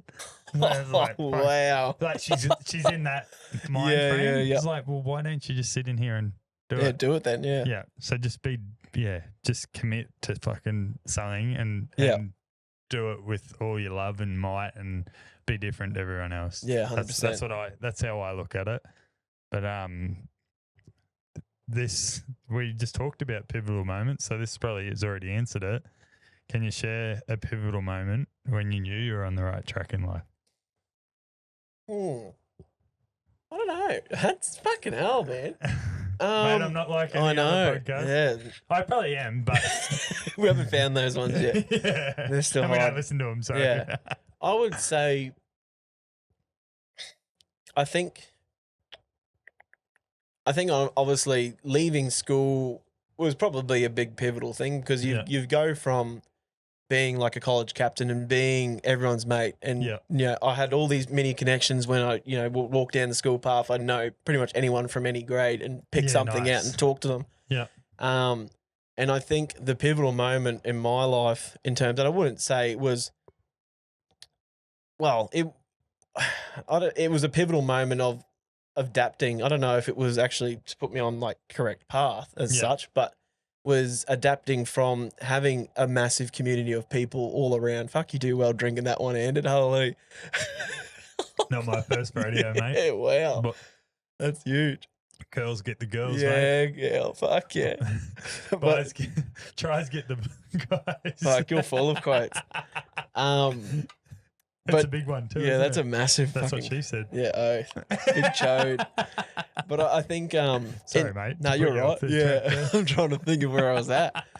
But yeah, I think losing that as soon as you leave school is a massive change for me personally because you've gone from, having like a school, like our school wasn't that big, but it had 1,000 kids in it. Yeah. And then going to a trade where you may have a Sparky on site one day that you come real close with, or I've got my brother or my dad on site maybe, and that's it. Yeah. You know what I mean? True. You don't have that exciting talking to new people every day and figuring out all these different lives and finding something new because it's the same. So I'd say like realizing how good I had it. Yeah. Maybe then appreciate it more when it did come back around when I'd go to out for seeing my mates and all that shit. It makes you kind of appreciate it even more rather than taking it for granted when you're at school.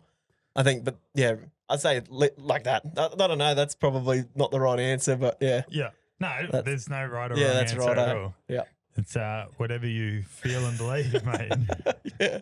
Fuck what everyone else thinks. Yeah, literally. It's about you. That's why we're here for you. Yeah, coffee. Yeah. So don't ever feel like people will judge you no matter what. Yeah, 100%. Oh, I get that. But I've said this to a bloke just the other day. I was on a job site. Yeah. And he was saying something about he's worried about he had some tattoos on his arm and he's like, oh, do you do cover-ups? And I said, well, I don't tattoo. Amy does. But he was worried about these tattoos on his arm and he goes, I just feel like people are judging me all the time. Yeah, And right. I said, when you're at the beach, this was just the the way I described it to him. I said, when you're at the beach, are you worried about everyone else at the beach, or are you just worried about yourself? Mm.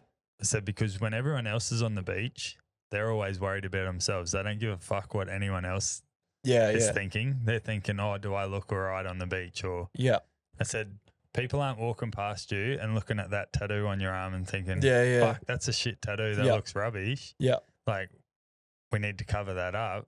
I said, you got that because it means something to you, but you might not be happy with it. The quality of work might not be good. But at the end of the day, people aren't walking past you and thinking, oh, yeah, that's shit. So worry about yourself and what you think about yourself, because not many people are people will judge you, but 90% of the time, people are worried about themselves. 100%. Yeah, that's right. Everyone's got their own life. And that's what I was actually saying to my partner. We went for dinner last night in Brisbane. And I was saying to her, like, we're driving past, like, the Esplanade, I guess, or whatever it is along the Brisbane River.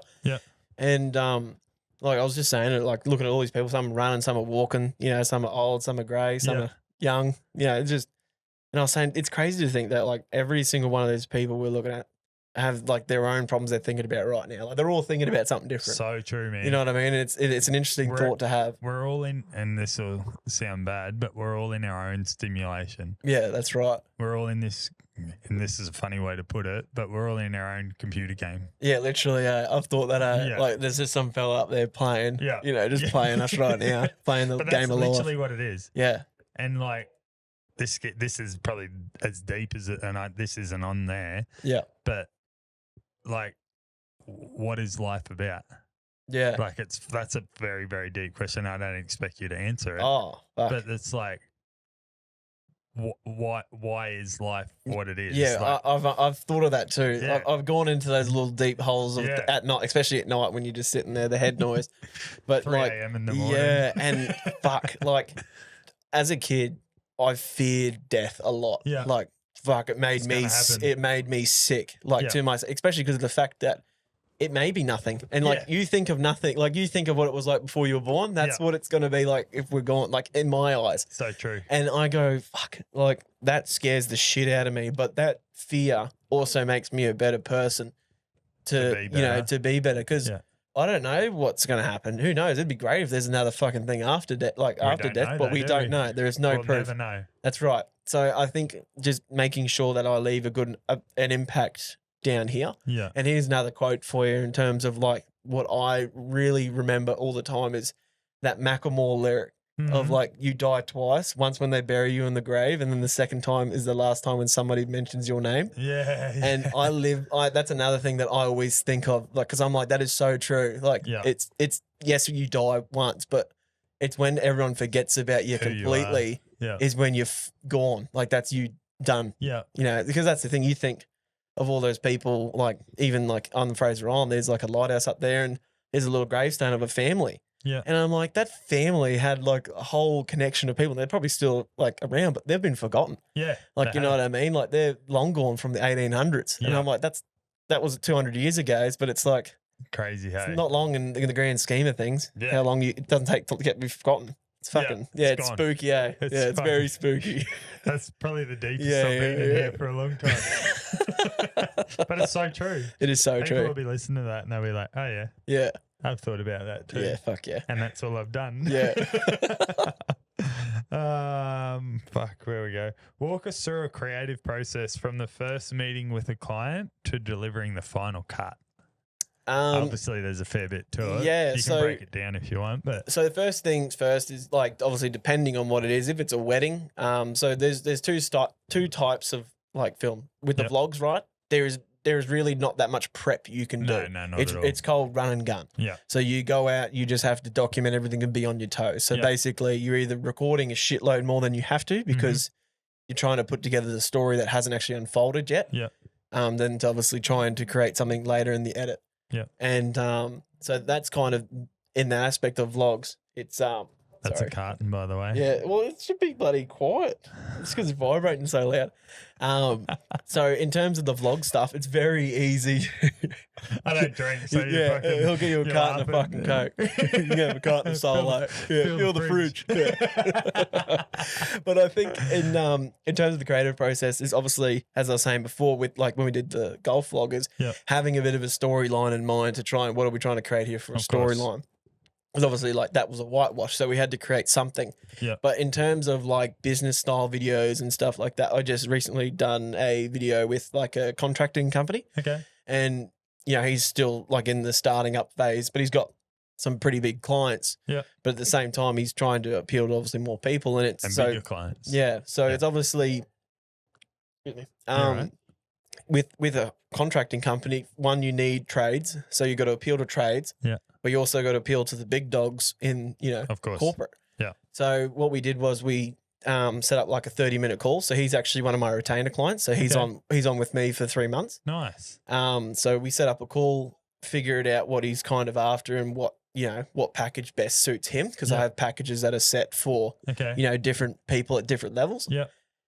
So we sorted out kind of what package he wanted, and then from there we can go, okay, so he picked one that was like 2 reels a month, 2 reels and like 8 photos a month. Okay. So we went, okay, so what do you want the reels like for the start? What kind of reels are we looking at? So reels tend to be between 45 seconds to 90 seconds long is classification. Any longer, people won't watch them. Yeah, that's right. Yeah. You're gone.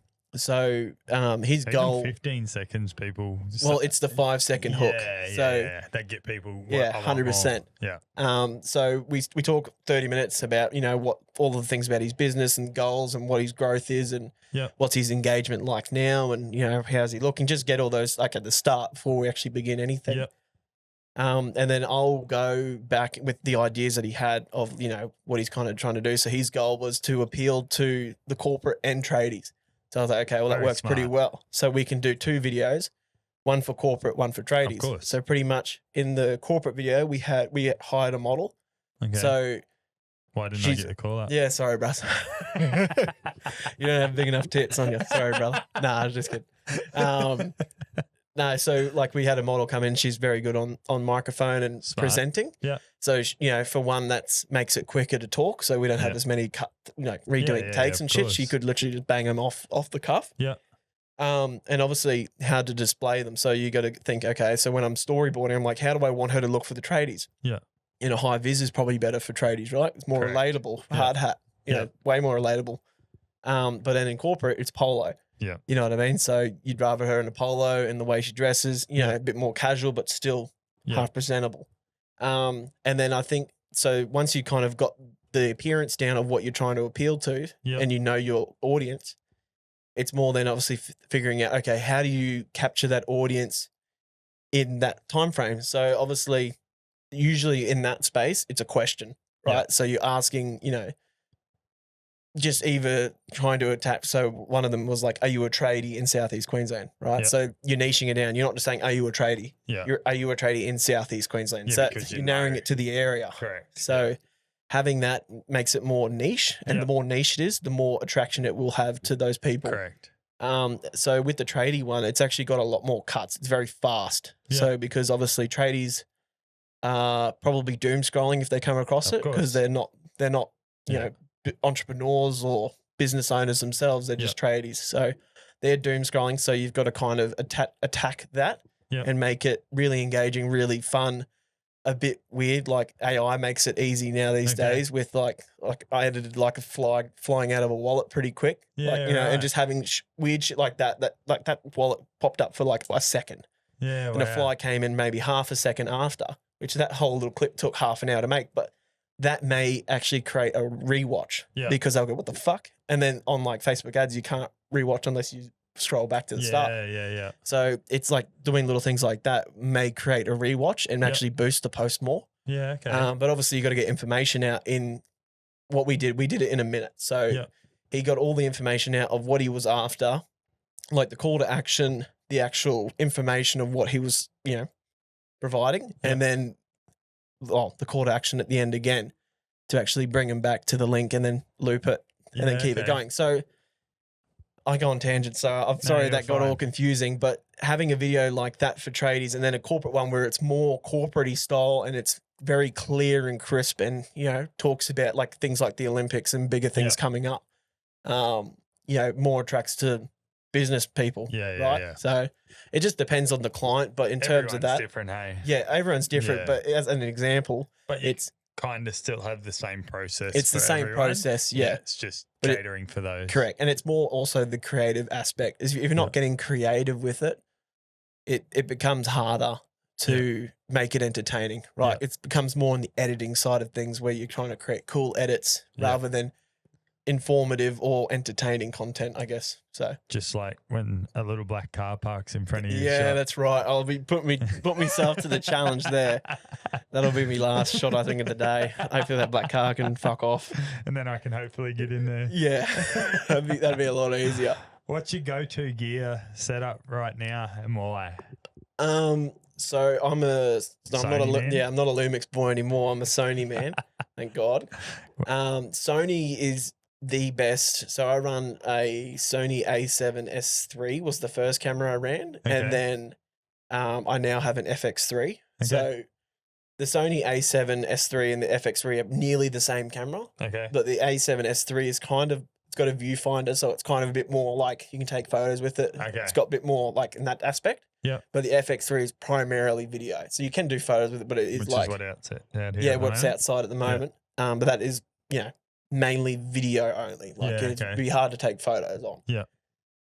So I mainly use the FX3 majority of the time. Yeah. So I could go forever on a gear, but pretty much as long as I've got a monitor, like an external monitor, so you can provide like LUTs and stuff through. So in terms of like you can play with the color schemes and you know what it's going to look like in post on the spot. So like otherwise, if I was not using a monitor, And then you'd be like, how is this going to turn out? You kind of like playing it like, Winging fuck, it. you might overexpose something without realizing. So it just makes it a bit easier for workflow. Yeah.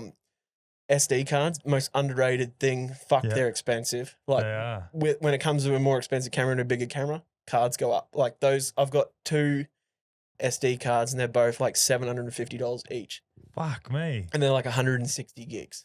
What? So, yeah. So they've got two of them. So that's 320 gigs total, which is like, for example, probably we've got 250 Yeah, I got something. 250 just here. Yeah, so that's what I mean. Like it's And crazy. they're fuck all. Yeah, and that's right. They're like under $100. Yeah. So it's everything gets expensive, same as lens. So I've got obviously like a 70 to 200. I've got like pretty much from 200 down to 18 millimeters wow. of like range in terms of like different lenses.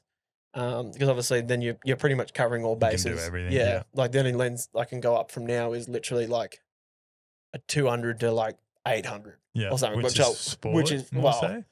you can more photo, like it'd be Yeah, a lot okay. more photo based, but like unless you wanted to fucking zoom in on a plane, like Yeah, that'd no be probably thanks. what they're You You go down to Chugan and do it. Yeah, fucking that's right. But with like, your phone. but a lens like that is like probably over 10 grand Yeah, easily. wow. So it's just like out of the budget. But yeah.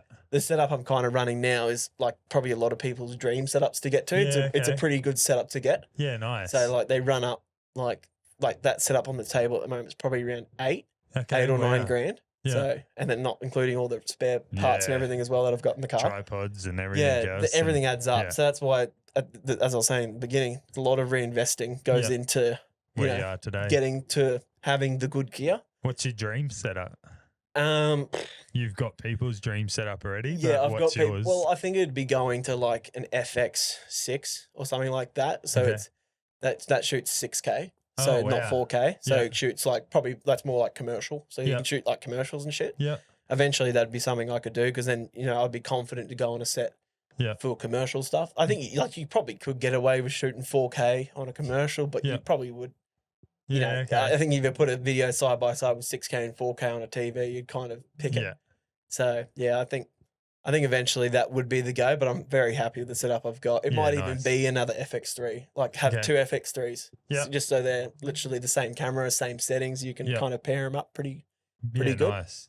So yeah, I'd say that's probably my go-to gear. How Or good? and then DJI stuff. Anything DJI is worth Yes. it. Microphones, Osmos, drones, they're all Yeah. DJI. Yeah, nice. So yeah, DJI and Sony, and you'll be safe for the rest of your life. Well, Amy's got DJI drone. Yeah. And then I've got this thing now. Yeah. And No, then that I think I need to buy another wireless mic. So then Yeah. I've got two. yeah, you can obviously you bought the creator combo, so it comes with one, but Yeah. you can get the other pack and they can connect to that. But I've got the Rode Pro wireless pros Yeah, already. and I don't think they are compatible. They can sync. Oh, that's yeah. good. But the sound quality's not as good as the DJI, I don't No, think.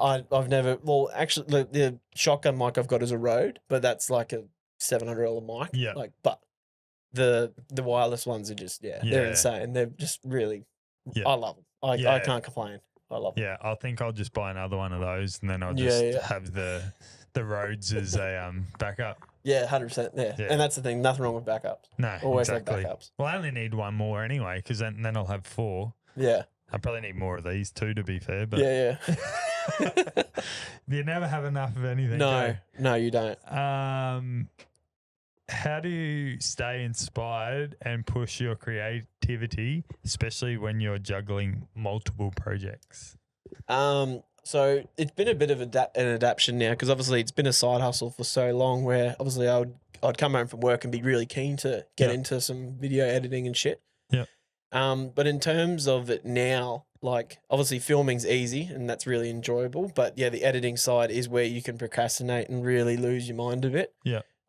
So now I'm kind of going actually like go to the gym early. I used to do like gym maybe midday now, Okay. and then like as a break. Yeah. But I found that I'd come home and I'd fucking go, can't really be bothered now. I'm tired. So I've moved my gyms to early morning now, and then I'd actually go work in a cafe and stay motivated and do all like my admin kind of shit in a cafe, and then I'll come home and I've got no admin in front of me, and it's just all creative. So like I've had my coffee, I'm fresh, done gym, feel like I've done for the day. Yeah. And then I can just sit and just bang it out. So I think doing that creates less burnout of editing, because that's Definitely. That's one thing you want to be sure is you don't burn out too quick. Yeah. Because otherwise, Very smart. Especially with the vlogs. Like the vlogs, you burn out very quickly on, because, pretty much, like to give you an idea, the vlog in Darwin with the Alpha Blokes, each day, the amount of footage I had to sift through, I think it was about 3 hours long of footage from each day. So obviously in that 3 hours, there's probably a lot of shit, because of course. I was just filming because I thought something might happen or they might say something. Especially with Knuckles around the shit that comes out of his mouth. Big And shit Cam. dog. Yeah, and Cambo. Yeah.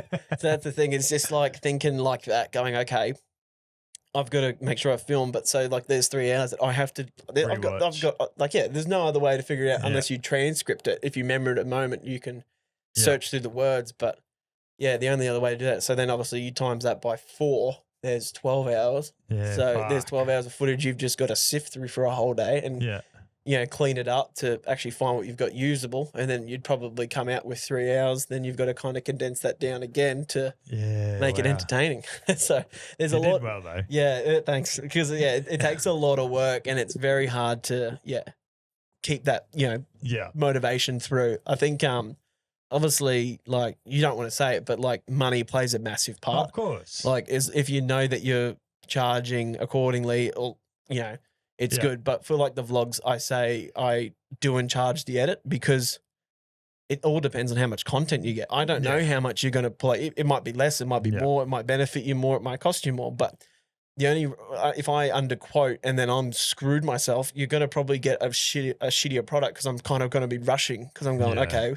For sure. We've run out of money, but I'm still got 12 hours in front of me of footage. Like, I'm going to be a bit more strict and go, I'm going to flick that, keep that, flick that, keep that, and, figure it out as you go. So I think, that helps as well, is the money side of things, doing and charging and going, it just depends on how much. And obviously I'll give you a rough guide, but of what I've done obviously in the past, but that's only for the vlogs though. It's not for like reels and stuff. It's a bit easier to quote, but for vlogs, it's just like, as I said, you can't scale that, because it's just it's literally flying blind half the time in the edits. And especially if it's over multiple days too. Yes, it is. Yeah, it's mental. It's a mental challenge, that's for sure. Not good.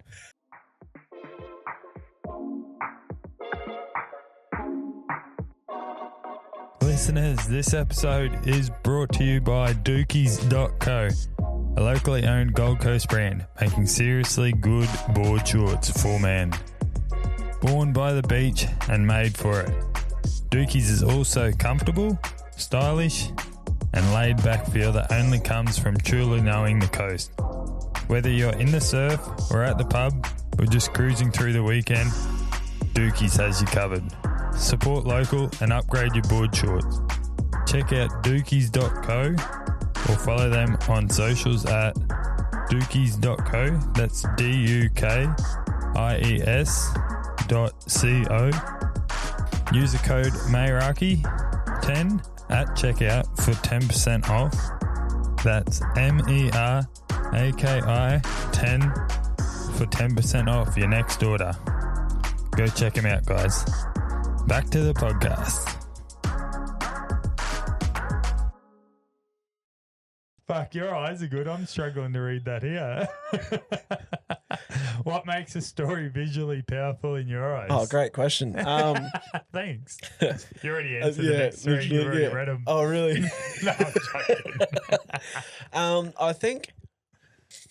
I think a story visually, so for example, I went to Fraser just recently and I wanted to do a different approach to making a story out of nothing. So basically it was it was just me on holiday, but I was like, I might as well get some shots while we're here. But it was there. If you notice, paid holiday. It's a write-off now. It's that easy. But it was pretty much just like piss off ATO if you're listening. Yeah, fuck off, go away. I don't have that much. Shut up. But it was more just going and actually letting the landscape talk. Yeah. Right. Like so. Of course. I think that the shots were. In my head, I think there was one of the view from Happy Valley. There was one of the Mahino. Okay. There was one of Champagne Pools rocks from the thing, and then there was a couple of other ones, but it was all just showing like a day on Fraser, but it was kind of just letting the serenity play the role as the story. And it was, there was one early morning there was one me casting early morning, then the Happy Valley during the day, then a Mahino during the day, then a lake during the day, and then the evening, the sun setting kind of thing on one of the rocks. And it was just it was peaceful for me to just film that and just go I don't have to do a crazy gimbal move or I don't have to handheld move. It's just literally the camera is just recording and it's just looking at the waves crashing or it's Kaylee looking at the view or it's me casting a rod. Yeah. And that I think is important to realize that it's all about the composition of the shot and letting the action in the shot really tell the story rather than you move the fucking camera, do it like a dolly or a pan or a crazy transition. That was literally just butted up together. It just did itself. And I think that's one thing I'm learning now as well as is to differentiate myself is to remember that and go, okay, you don't need to run handheld on gimbal the whole time. You can just set up the tripod and have just a still of them just working. It's just as good. And I think that's I'd say that's one of the things that I think makes my stories anyway visually. I don't know. They're very good. They are very good. You should be proud of what you've done in the little amount of time you've done it into. No, thank you. Yeah, well, I think that's important. You've got to go out and try. And I think if I wasn't doing that on my holiday, I wouldn't be really enjoying what I do. You know what I mean? I don't see it as work anymore. I see it as fun. So I'll rather just go and do it whenever, even if it is on a holiday. Just because you've been reading these questions. I haven't. I didn't even read that far. Look how defensive he is. I'm going to chuck one in there for you. And we've talked about it. Fuck. And we've talked about it outside of here. Yeah. Would you ever dive into adult creation like OnlyFans and stuff? Fuck. Personally, probably not. Let's just say, for example, an OnlyFans model came to you and said, I need some content for 4 hours of today and I'm going to give you $30,000. Yeah. Oh, don't get me. Do it? Oh, fuck. I'd have a chat with the missus. You're not partaking. You're just no, exactly working. Right. No, but I'd have a chat because I know I've actually spoken about it to the missus just to get a vibe about it. But obviously, it's a pretty solid no. But I think if it was a ridiculous amount of money, I think there may be some sway. Well, your missus could come with you and she could right. understand what's actually happening. That's right. So, don't get me wrong, it is probably a bit sinful of you going over, the greed, I guess, of money. Yeah, but yeah. fuck, if it's like that amount of, if you're saying like 30 grand or just as a number, something like that, Yeah. I would be stupid not to do it. Because Yeah. especially when prices of first homes aren't that cheap, I'd fucking give me 30 grand, I'll do anything, even off camera. I'll fucking we'll be, once this DJI Osmo turns off, I think Matt was talking about 30 grand for something else. So I'll do it. But it's like, because there's so much money in that industry too. Yeah, it is. It is It's crazy ridiculous amount. amount of money. Dumb. It's a Yeah. dumb amount of money. Yeah, but morally, I wouldn't obviously advertise that at all. No, Like I would you just shoot it and I'd just shoot it and give it, and there's wouldn't put a name to it or anything. Yeah. But personally, I would like to stay away from it. Like, Yeah, that's but, fair. I Yeah, just thought I'd ask the no, question. if the price, everyone's got a price for Yeah, fuck's sake. Like, For anything. For anything, anything. Speakproductions.co. Check it out. What do you ever look back at some of the work you've done and think, fuck, what did I do there? Yeah, 100%. Like the fins falling off? Or, Yeah. Or Well- also not on the other aspect of it and be like, fuck yeah, I did that. Yeah, I think, well, as I was saying, that first horse video thing I did for the CDI, Yeah. looking back on that, like being thrown in the deep end, filming and figuring out everything, Yeah. massive difference. Like, Yeah, of nuts. course. For one, like the lens I had on was not big enough. Yeah. It was too far. Yeah. And it looked very amateur, the shots. But like to me, I was like, oh, that's actually not too bad. Like, don't get me wrong, there was probably one that was half right, Yeah. but it was not worth the value that I was charging, for Yeah, sure. okay. But when I compare that video to the videos I do now, I go, wow, that's a massive difference. And it really shows time of, I could see what Noel was thinking back then or what he was trying to do. Yeah. We just didn't have the knowledge of backing it up with the camera Or skills. the funding. All the funding, correct. That's Yeah. right. So I think, you definitely, fucking really bite your tongue. Go, what the fuck was I doing that? That's fair. That's definitely fair. I'm struggling here. Let me read it. No, I'm gonna fucking fuck you up and hide everything. Okay, I'll turn. I'll look at the surfboard. No, you're fine. How do you handle the pressure when a client has a big vision and high expectations? Well, See how I jumped 3 ahead then? yeah, I did. I was going to say the other one, but that's all right. I think I haven't read any of these. I can't really see them anymore. So these are all. He lies. Fuck off. I think with there was that 100%. Like there was a real estate shoot that I did, and the fella that we were shooting for was very like. What would you say? Very Demanding? straight to the point and demanding, Yeah. and didn't want exactly what he had Yeah. previously, right? Because he's like, oh, I've already got video before. I don't want to be the exact same shit. Yeah, of course. And obviously that puts a lot of pressure on you. But at the end of the day, I've been paid a rate to do Mhm. what I've been told to do. Yeah. And if it is the same thing, unfortunately, that's what it's been called. Like that's through an agency. Yeah, So of like course, a yeah. website, you can't go too far from the ball.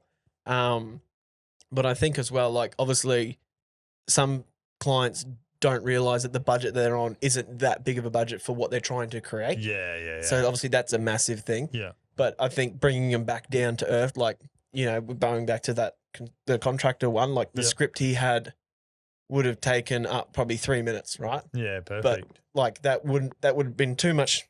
Like there would have been extra cost there because that's Yeah. a massive video, one to film. Yeah. And then obviously to edit's even bigger. Yeah. But that's why, like, obviously putting my input into it to them and going, this is what we can do with this budget that you've got and created for yourself, and bringing them back kind of down to reality to go, okay, let me explain this to you, right? Like, it's hard to do what you're saying. If I had a truck and a gaffer and lighting crews and shit, of course we'd do it. Yeah. But of you'd be in a course. hole of debt Yeah. because you've had to do it that way. Yeah. So it's just bringing people back down to the earth of saying, like, this is the money you've on, and this is what we can do with it. Yeah. And I think making that clear from the start, though, is very important. And Yeah, obviously, okay. with this fella Definitely. with the agency, he went through the agency and not me, so I Yeah. couldn't explain to him what he could do with Yeah. that budget. So Yeah. I think making that clear from the start is very important as a Yeah. videographer, making them know what the budget is and what is actually outlined in that budget. treat people how you want to be treated. That's right. Yeah, that's it. But yeah, I think that pretty much is the only way to really answer that. Yeah, of course. Have you ever had a shoot go horribly wrong, and how did you recover it? Or am I that good? Or you've lost memory cards and fucking had to reshoot. Or I know a bloke, which I just recently tried to help, which, like I was saying before, I always put other people first. Yep. So a bloke by the name of Jaden that does vlogs and not vlogs, but does all the video stuff for Shami. Yep. I don't know. Do you know him? Yeah, I've heard of Shami. Yeah. So Jaden, he does all their stuff, and he does real estate as well. Yep. And he was doing a drone shot. Yeah. And his drone got stuck in the tree. Oh. So then I drove from here down to Cooley to try and help him look for it. Yeah. Spent like 3 hours trying to look for it. Never found it. Fuck, really? Yeah. So he lost. He had 3 real estate shots in that one drone. Like There's 3 jobs. shoots. Yeah. And I just said to him, "Fuck, I'll come down." That's like 40-minute drive down Yeah. there. Far out. Yeah, just so has anything like that ever happened to you? I'm trying to think. Like, I think. Oh well, the only thing mainly that I had actually was, and it probably did make the shoot go. Like, it was actually in Darwin, so Okay. it was. We got off the plane. The local stole stuff. Yeah, no. Luckily, it wasn't that bad. Thank God. I did bring a spare camera though, just in case anything like that happened. Yeah, right. But it was actually, I rocked up and I knew that obviously the helicopters would be pretty unstable footage, right? Like, Of course. there's a lot of vibration. Yeah. So I brought my gimbal, and as I was setting it up, like originally, like one of the caps to where the motors are, so they have little motors in that keep them stable. Yeah. But one of the caps to the motor had broken up, and I taped it up, and it was all good. But for some reason, like, and we were literally getting on the chopper as soon as we pulled up to fly and go to the airboats. Yeah. And I'm like trying to change my clothes, like I was wearing this, and I've got into a pair of shorts and Crocs, and just adapt to the surroundings. Yeah. And then the gimbal just was not having it, just wouldn't it was just locking up. calibrate? It was just locking up, and Yeah, I'm like, wow. fuck. So I ended up just running handhold the whole trip because, Fuck. and you can see that. And like, don't get me wrong, there is usable clips, but it's more when you zoom in, like when we were catching the buffalo and the bulls, and you zoom in on them, fucking 100 meters away, and you're trying to hold a camera stable and lock onto them. It's very hard, and of like a course. gimbal would have fixed that. Yeah. But obviously the gimbal let me down. So Yeah. I'd say that would be the only time I've actually had like probably an error that kind of screwed me over a bit. But in the grand scheme of things, it didn't really make a massive impact because it was only when we were catching the buffalo those shots really got used the most. So stay tuned. Yeah, so the bad one to happen. Well, I fucking spent on a brand newie that's only been used like twice now. So if that one fails, I'll be very impressed. Yeah. So yeah, Not good. no, not at all. What's the weirdest or most unexpected shoot you've been done or asked? I think it was actually my first model shoot that I ever did. It was a sauna. It was a sauna shoot. And like, I think filming, no, just one girl, but she was but she was in like a G-string, right? Okay. Like, well, nearly a G-string. Yeah. And I think that was very like, not uncomfortable for me, but it was something You'd never done before? I'd never done before. And Yeah. also like, obviously models are used to being in front of a camera, but Of I'm like, course. she's in a G-string and I'm holding a camera. Yeah. The stereotype there is fucking perv. Yeah. So it was just kind of getting over that, and that was a bit weird for me to. And then telling Film. your missus. And then show, like, don't get me wrong, the shots turned out great, but then showing the missus, and then there's like a shot of her walking in, it's just her ass basically, Yeah. and just like having to do that that's comfortably. fair. I think that's probably You'd be fucked around Amy. She only wears G-strings all year round. fuck. A bit cold for her at the moment. Poor girl. Yeah. But yeah, it's, I guess girls just don't care. No, that's it. And some fucking Oh, are so like worried about their the way they look. Yeah, So yeah, Amy's just one of the different ones, I guess. yeah, 100%. Is there a dream brand or person you'd love to work with? It'd be more. It'd be someone. I wouldn't say like a particular brand as per se. I think anyone in the construction industry that is got big dreams and desires to be like the next Grayer, I think would be pretty cool to work for in terms of like that. But also someone who is committed to seeing social media as a very important thing part of the business would be pretty cool. Yeah. So I'd say in that aspect, 100%. But I don't know. I don't know.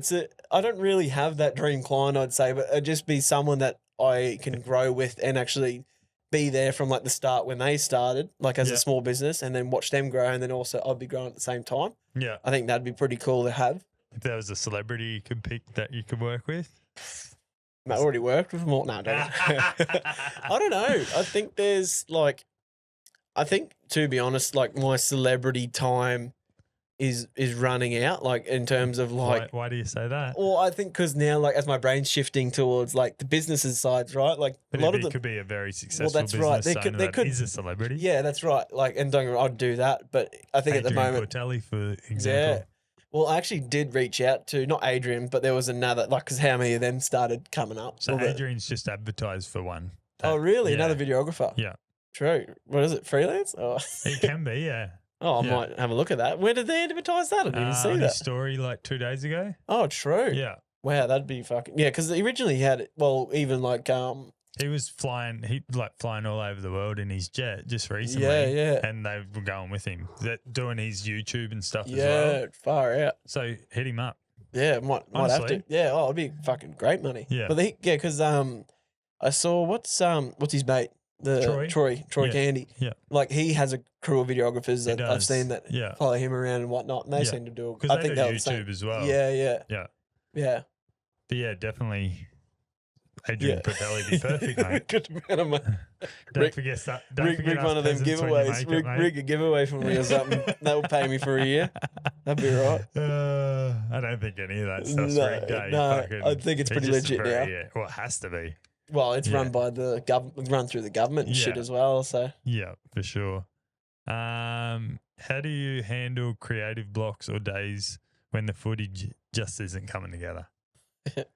Really dig deep. Just dig deep and figure it out. Like I kind of answered it before in a way, but like I think just you really got to think outside the box. But like now I've kind of gotten to the point where overshooting is better than undershooting. Definitely. I'd rather shoot fucking 4 shots of the same thing and shoot it for 5 minutes than to only shoot it for 30 seconds and go, yeah, that's the shot. Yeah, for sure. You might think it looks great now, but then when you go and look at it on a big screen in a computer, you go, oh, fuck, this is crap. Like, what am I thinking? Like, you know? Yeah. So I think, definitely to avoid that is to make sure you've overshot in the pre-production, like in actually production rather than in post. Yeah, for sure.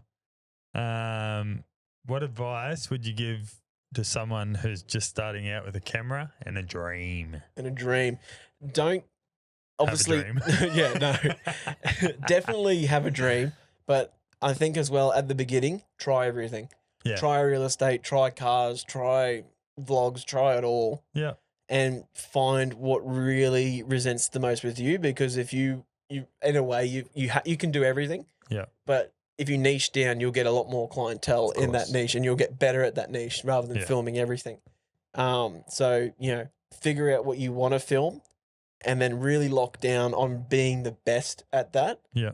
And then that's where you can obviously become that specialist and that expert in that field, where people actually come to you rather than coming to you for everything, like, because it's great to do everything. Don't get me wrong, I've done that as well. Like I've done the weddings, I've done the shoots of products, and then real estate and construction. But you got to ask that question: what resents with you? My background's carpentry. I do like building things, and I understand it. Yeah. So that's why I might as well hone in on that and actually film shit that actually matters, rather than people filming fucking couple of studs or something like that, and then I go, what does that even serve? Like, there's no purpose there.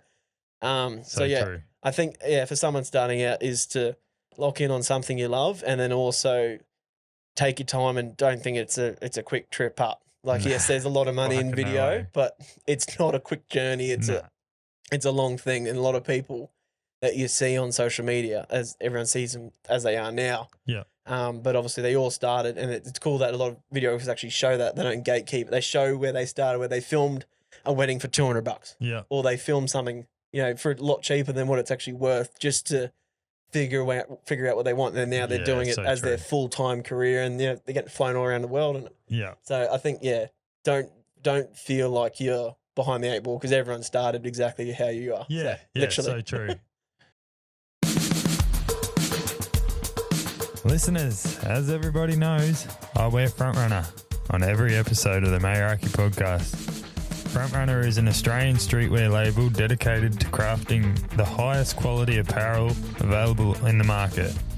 Whether you're chasing PBs, chasing the kids, or just chasing the weekend, Frontrunner has you covered.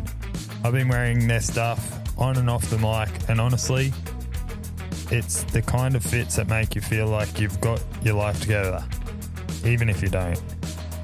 Check them out at frontrunnerau.com or follow them on socials at frontrunnerAUS, because if you're going to run your own race, you might as well do it looking good. Let's go. Where do you see Peak Productions in the next 5 years? Personally, I see it, obviously, hopefully, I'm going to say, not hopefully, I'm going to say I see it in in having like an actual office somewhere. Yep. And I can see probably about three or four people working for me. I think like ideally I'd rather have a small crew than a larger crew. Yeah. I'd rather have I'd be looking I'm looking for one now. If anyone's listening and is an editor, please reach out to peakproductions.co on Instagram and hit me up. And if anyone's a website builder, I need another website built. Nice. But an editor for sure, someone that can come on board even now and work their way to being a full-time editor with me. A photographer. Okay. And then another videographer. And then obviously it'd be like my missus as well, working perfect. as just like admin kind of thing. And like those are the four that I definitely want to hire and definitely want to grow with as a team, and then have those real personal connections with the small crew. Yeah. Where, they feel more like they're part of a family rather than a massive corporation, or like, get to the point where you've got 12 or 15 people. Even that I think it's big, too big to the point. Yeah. And then obviously, like, I would love to pay above the award rate, because at the end of the day, if you beat that award rate, everyone wants to work harder. Of course. Everyone works harder for money. So true. Yeah, I think that's true. where I see Peak is, in that avenue. And who knows, it might be in the construction real estate space, but it might also branch out into a whole another field. Depends I just don't know. comes, hey? Yeah, that's it, eh? Yeah. Never say no, and like, don't just cut off your fucking options. Yeah. Have everything available, and then you can say no if you Exactly want to. right. 100%. Yeah. For sure. What do you wish more clients understood about the work that goes into great video content? It's not about me being in person. That's not where the magic happens. It is literally when you're not looking at me. It's when I'm sitting and I'm editing.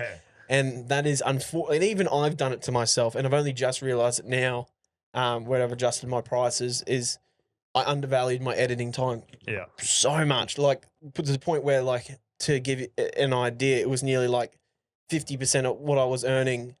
It was half of what I was earning on site. So, like, if I was doing a shoot and then I was going to edit, pretty much it would take me 2 hours to earn the same amount if I was on a shoot. Yeah. You know what I mean? Like, I really undervalued the whole editing side of things. And I think realizing that you can't undervalue the editing, because that is literally what crafts it. And that's why when people say, oh, can we have the raws? I've sent raws out and gone, yeah, you can have them. Just don't tag me or don't include me, because that is not my work. No, exactly. That is your work, because you've now changed and altered it, and that's your, like, fuck, you can ruin footage pretty easily, even out of a camera like as good as mine, by just editing it wrong, and just exporting it wrong. Even it's so many ways you can ruin it. I did that with my first video with this fucking thing. I exported it onto my phone and then uploaded it, but I broke down the correct. It would have dropped all the way down. Compresses itself. So shit. Yeah, but you learn. But I wanted it out there, so I was like, okay, guys, this is going out. It's not as good quality, but it's going to get better because I fucked up. Yeah, that's right. just- And you learn from that. And that's the best thing is that's the only way to learn is to fuck up. Yeah, Literally. So true. So true. If you weren't doing this, what would you be doing? I think I'd be still a carpenter. I think for 100%. You know, like I wouldn't have changed. I probably would have gone down, like, because I've always wanted a business. Mhm. So, but it was always something that, as long as I knew how to do, I'd start a business out of it. So I probably would be looking at. I'd be probably studying, like maybe, like a medium. I don't know. My brother did it like a medium rise license or something like that, so I could be like a supervisor, and then probably do the same thing he's doing. Go be a supervisor for a bit, and then go start my own gig, and do that. Nice. I think that's probably where I would have been if I didn't choose this route. That's for sure. I don't know if I've asked this question. I might have. I'll tell you. What project or job changed the game for you and you're in the right business? I think you kind of did in a way. I think it's a similar one. Yeah. So fuck it. We won't answer that. Looking ahead, what are your goals for the future? And that doesn't have to be with the business. Obviously. And how do you plan to get there? Yeah, copy. Obviously, the big one on the list is getting married. Yep. So that's we've locked that in actually just last week on Monday. Invite. Yeah. What was that second? Yeah, it was second meeting.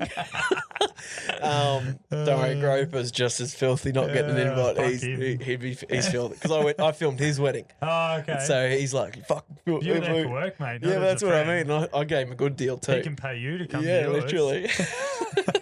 But so getting married like next year is a massive thing for me goal wise, and then who's shooting it for you? Oh, I've got a mate. Hopefully, I'm trying to get him locked in 100%, but I'm editing it. So I want to edit it my style. Yeah, of course. And Is he using your cameras? He's got the same cameras, thank fuck. Perfect, yeah, so that's why I was like, I only trust him. Yeah, nice. That's a hard thing to do. Yeah, that's what I was finding someone who is similar style to you, but you can trust to film your fucking own wedding and your video. Oh, man, that's hard. Yeah. I went up. I've just got to, before I say my vows, just change Well, that's the what I was cameras. thinking. That's what I dead set because I was going to ask him if he wants a hand. I can help set up cameras and shit, like on the day because we've got a pretty good venue and it's pretty lenient. Yeah, there's not much restriction. But I think then after the wedding, it's more getting that house locked in and getting a builder and like either it most likely be a new build, take ownership of the first homeowners grant and try and get that all sorted and. Then have an investment property and then have kids and shit and do it like that. But good. So that's my main goal is making sure I can support them mainly. Nice. So personally, any superstitions or routines? You said you go to the gym every morning, but any superstitions? Not overly anymore. Like football was obviously there was probably superstitions in footy a lot. Yeah. I can't even think of them now. Like. It's just long gone, but no, I don't know. No, I think just fucking maybe wearing my hoodie, being in an hoodie. That's fucking pretty good. That's I feel like I'm more productive in an hoodie. Yeah, nice. Shout out hoodie. Yeah, shout out to hoodie sponsor. Both of us. Yeah, that'd be good. Fuck. Myrtle's got an hoodie as well. My dog, the Kelpie's got an hoodie now, so she's loving it. Yeah, good. I don't really have I don't want to be sponsored by hoodie. Actually, I'd rather. You got to run front runner. Yeah, shout out front runner. Shout out Dookies. But I don't really have many superstitions. I'd say. Yeah. So you've thought you've had some hard questions, mate. Yeah. Well, we've got harder ones next coming. 4 or 5 are going to be the hardest ones, and I guarantee you'll be some dead air in these. All right. I'll try. The first one is, you're stuck on a deserted island. What 3 things are you bringing? There's that dead air. Straight up, I think my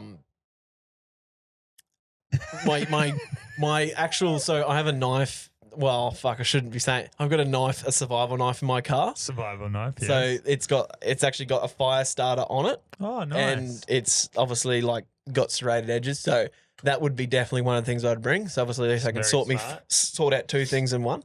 Shout out to Gerber or Gerber, whatever it's fucking called. If you want to sponsor a couple of knives, we'll sponsor. Peak Productions knives. I think a big tarp, like get the biggest one I could get from Bunnings. I'm just going to cut you off here. This bloke did not get this question before, but these are Really? the first two things that I've said for mine. Yeah. So it'd be funny to see if you say the third one as well. Fuck. You're the only bloke that's actually said the right things. Okay. Oh, that's good. Yeah. So a big tarp because Yeah. I've seen a lot of like those videos of people surviving on deserted island, and there's tons of litter. So there's like water bottles and shit. So you don't need water bottles or No. anything because they're just floating on the Correct. shore. Will he get 3 from 3? And I would say, what would be the last thing? I feel like this is a risky one, I reckon. Maybe a bottle of lube. Bottle of A bottle of lube. just to get me through it. I'm not using spit. And Yeah, you know, right. mate, and there might be something that I could Third use one, it for. Definitely, Yeah, definitely I didn't use that. How are you going to eat, mate? What are you going to catch? I It's too late. reckon- You've already said lube. Yeah, So so well, I would have said a fishing net or something like that. well, that's why I would You're nice. I'd carve a fucking spit. So I did back in school. I went up north to Woodjal Okay. and Nice. did about 3 weeks up there with the tribes. Yep. Learned how to spearfish That's and cool. shit. So You'll if- make it out of your knife. yeah, so I'll make a spear out of that and probably fucking get a big stingray or Yeah, something nice. like that, and then get their barbs and Perfect. make them better spear and keep going from there. How good. Bit of fucking survival smart. action. Very smart. Like that. If your life had a theme song, what would it be? Told you these are the hard Fuck. ones, right? Well, that's the thing. Like, I haven't listened to the podcast, so I'm assuming these are all the same ones every time, right? Oh.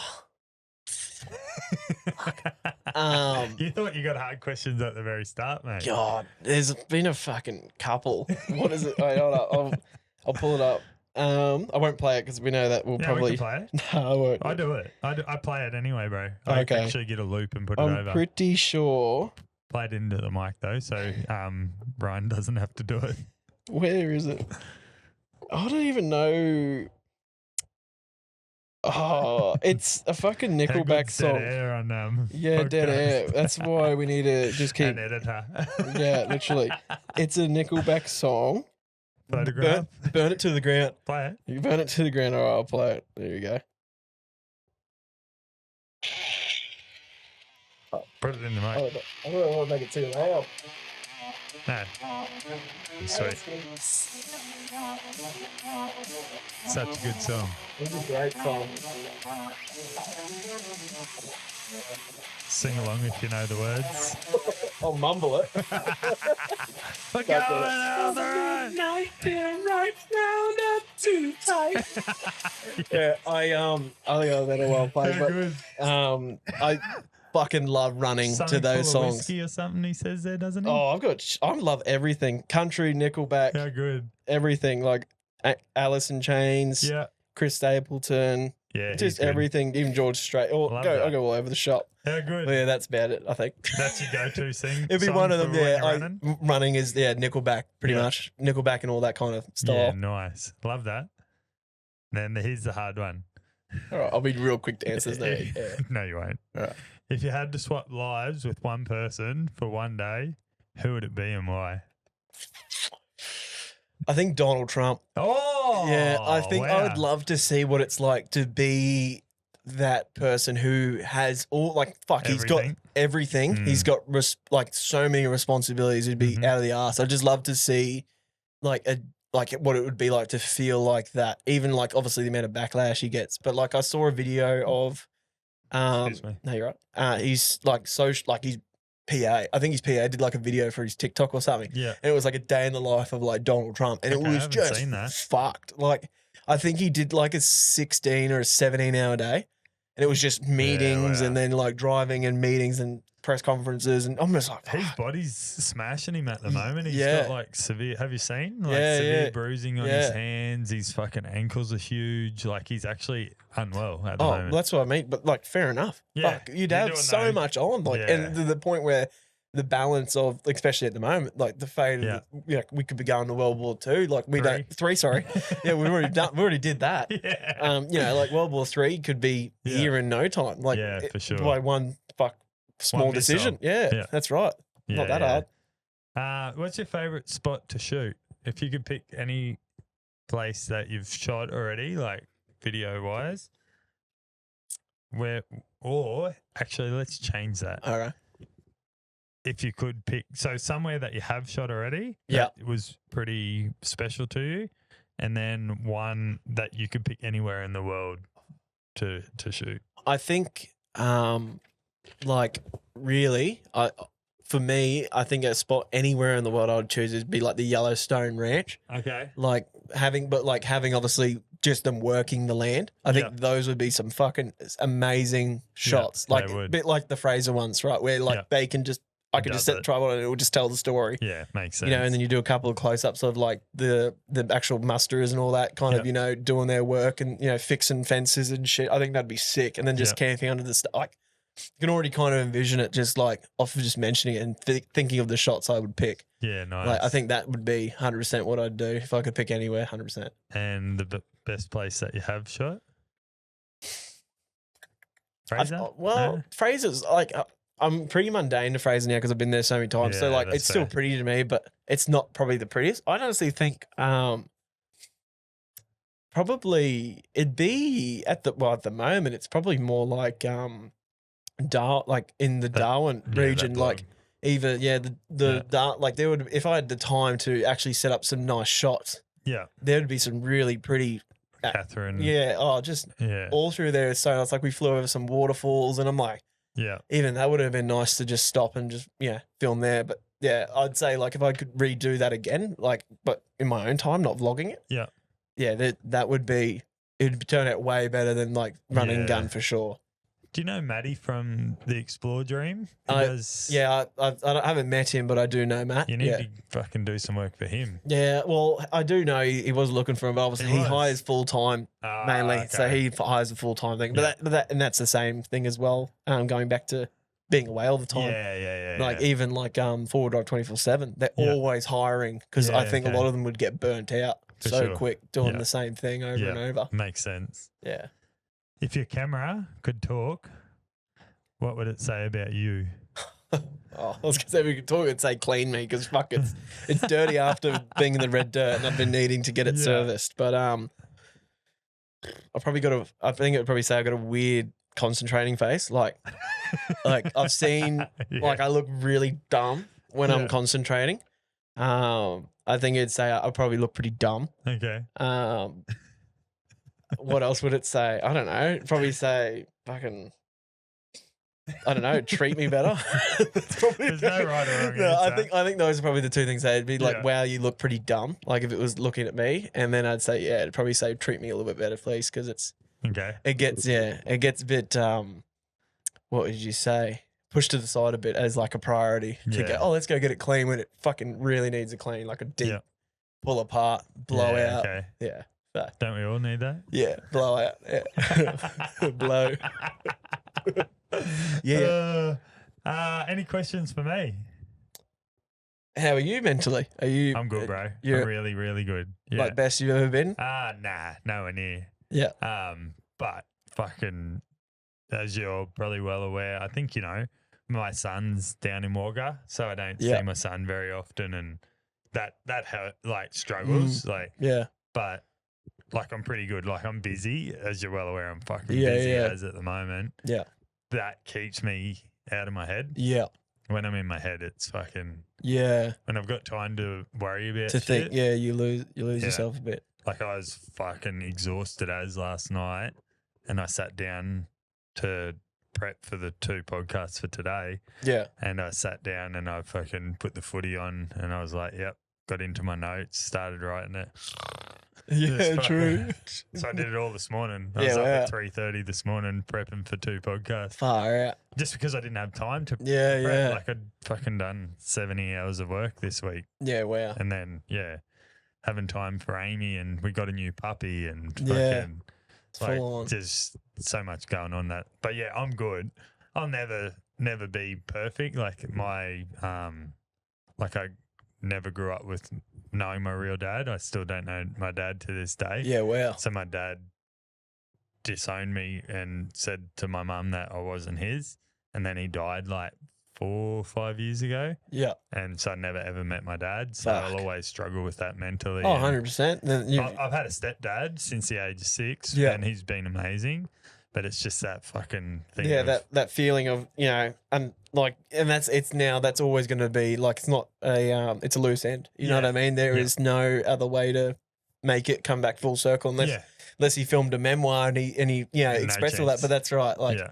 it's that thing, 100%. And he's got a twin brother, but his twin brother doesn't look anything like him. Yeah. He's a completely different person. My dad, which I did find out after he died, was severely into drugs and Yeah, wow. fucking wasn't a good person, which is probably a good thing he wasn't in my life, Yeah. but it still would have been nice to know his who he was and also like his medical background and shit like that. Yeah. But I think at the end of the day as well, it's also taught you to be A better person. the better person and Yeah, a for father sure. for your son now Yeah, that you for didn't sure. have. You now have learnt that lesson, obviously the Yeah. hard way, but Yeah, it'd be Yeah. also positive in a way to look at it like that. for sure. And to also document everything as well. And Yeah. yeah, that's probably my biggest thing now is but just stay busy, do the things that I love. Like I'm going for a surf tomorrow and I haven't been fuck yeah. surfing for fucking Yeah, nice. for ages. So I'm just putting those little things, if I can go surfing once or twice a week, just to fill my cup. Yeah. Like I said to Amy a few days ago, I'm going surfing. Just, because I know that's what I love. Yeah. And I don't play sport anymore. I'm like completely stopped everything. Yeah. Yeah. So that's my new thing to just fill my cup. Yeah. And I think that's what I'm struggling, I think, at the moment is to figure out that new hobby, because this was a hobby. The camera stuff was a hobby. Now it's a job. Yeah. So I do actually do a bit of like get crafty and whatnot. Like I was Yeah. building barn doors and stuff Yeah, for a bit nice. as like a hobby. Yeah. But I think I don't do it much anymore, but it's finding something like that is still Yeah. physically demanding you and, making you do something that is your hobby, I think is so important. Yeah. It's very easy to just get caught up in work and then go home, cook Yeah. dinner and go to bed and So do it true. again. So true. Yeah. Before I get to these last 5 questions. Oh, there's more. These 5 questions, everyone gets. We're only 2 hours, mate. It's nothing. Yeah, easy. These 5 questions everyone gets. Yeah. So they're the exact same 5 questions. Yeah. But what I wanted to say is I haven't known you for very long. Yeah. But you are a very switched on, dedicated man that I can see going a long way. Oh, And thank you. should be Appreciate very- that. And you should be very proud of what you've built in Oh. such a short time. Yeah. And I can't wait to see you grow further and be part of that as well. Oh, thanks for that, mate. Appreciate that. That's coming from the heart. I Yeah. don't say something if I don't mean it. No, I appreciate you're that. well aware of. Yeah. And I struggled to really take that in, like, you know what I mean? Like, Yeah. I don't hate hearing it, but Yeah. for me to take it, that's that imposter syndrome that comes down to Yeah. me. I just go, am I deserving of like those comments? But Yeah. I appreciate it. I Yeah, appreciate I it a wouldn't say lot. it if I didn't mean it. No, I which appreciate you're well it. aware of. Yeah. 100%. But we'll grow together, mate. Yeah. We'll grow together for sure. Fuck yeah. First one is, do you have a party trick? I don't know if it's that. I think it's pretty fucking common. Yeah. I can just keep drinking water with my mouth open, just Yeah, like I can do that. Yeah, I think it's pretty common. I don't think that's Yeah. much of a party trick. Other than that, I I can don't. do this. Oh yeah, I used to make machine gun noise like. Oh, Come on. I can just do that. And a lot of people can't do that. I don't know Yeah. why, but it's pretty shit. Like, I'm not going to try and do it. yeah, a lot of people just go. But one of my mates can whistle and hum at the same time. yeah, wow, that's Try crazy. that. Whistle and hum. Oh, wait, I won't do it on the mic. How do you I do don't that? know, Eh? I That's can't do it. crazy. That's almost like blowing a didgeridoo. Like, Yeah, you know what I can mean? play them. That's hard That's enough. hard, but That- continuous yeah, the breathing continu- while you play is hard. yeah. yeah. Oh, fuck. Yeah. No Yeah. way. The second one is, this will be, I reckon I know the answer to this one. Who's the most famous person in your phone that you either talk to or work for? Or Yeah, probably. Oh, yeah, those probably be boys? one of the podcast. Well, I wouldn't know which one is the they're famous. All, they're yeah, all on But, the same yeah, wavelength. probably in the Knuckles is probably more famous than yeah, him, to be like fair. probably Knuckles or Tom or Cam. Yeah. Like either one of them, I guess. Like Yeah. it'd be one of them. Probably I'd all say. 3 of them, to be fair. Yeah, probably all 3 of them. They're probably all in the same status quo. But yeah, Yeah. I'd say one of them. That'd probably Yeah. be the most famous person. I don't think I'd. And a great Jimmy, bloke, eh? Yeah. Oh, they're Knuckles all. Yeah. and Tommy. Yeah, and they're all Cam. great blokes. Yeah. I do have like I don't know, but that's the thing. Like I've got obviously boys from who play in the Suns now They're in my famous phone. too. They're technically somewhat famous. Yeah. But In the sporting yeah, scene. in the they are, for sporting sure. scene, yeah. So I'd say either one of them. Well, Knuckles is known like probably like not globally, but outside of Australia. Yeah, Like everyone actually knows his brand as a Yeah. brand rather than just a bloke from a podcast. Yeah. He's got a nationally recognised brand. Yeah, yeah, definitely. What's one thing you can't live without?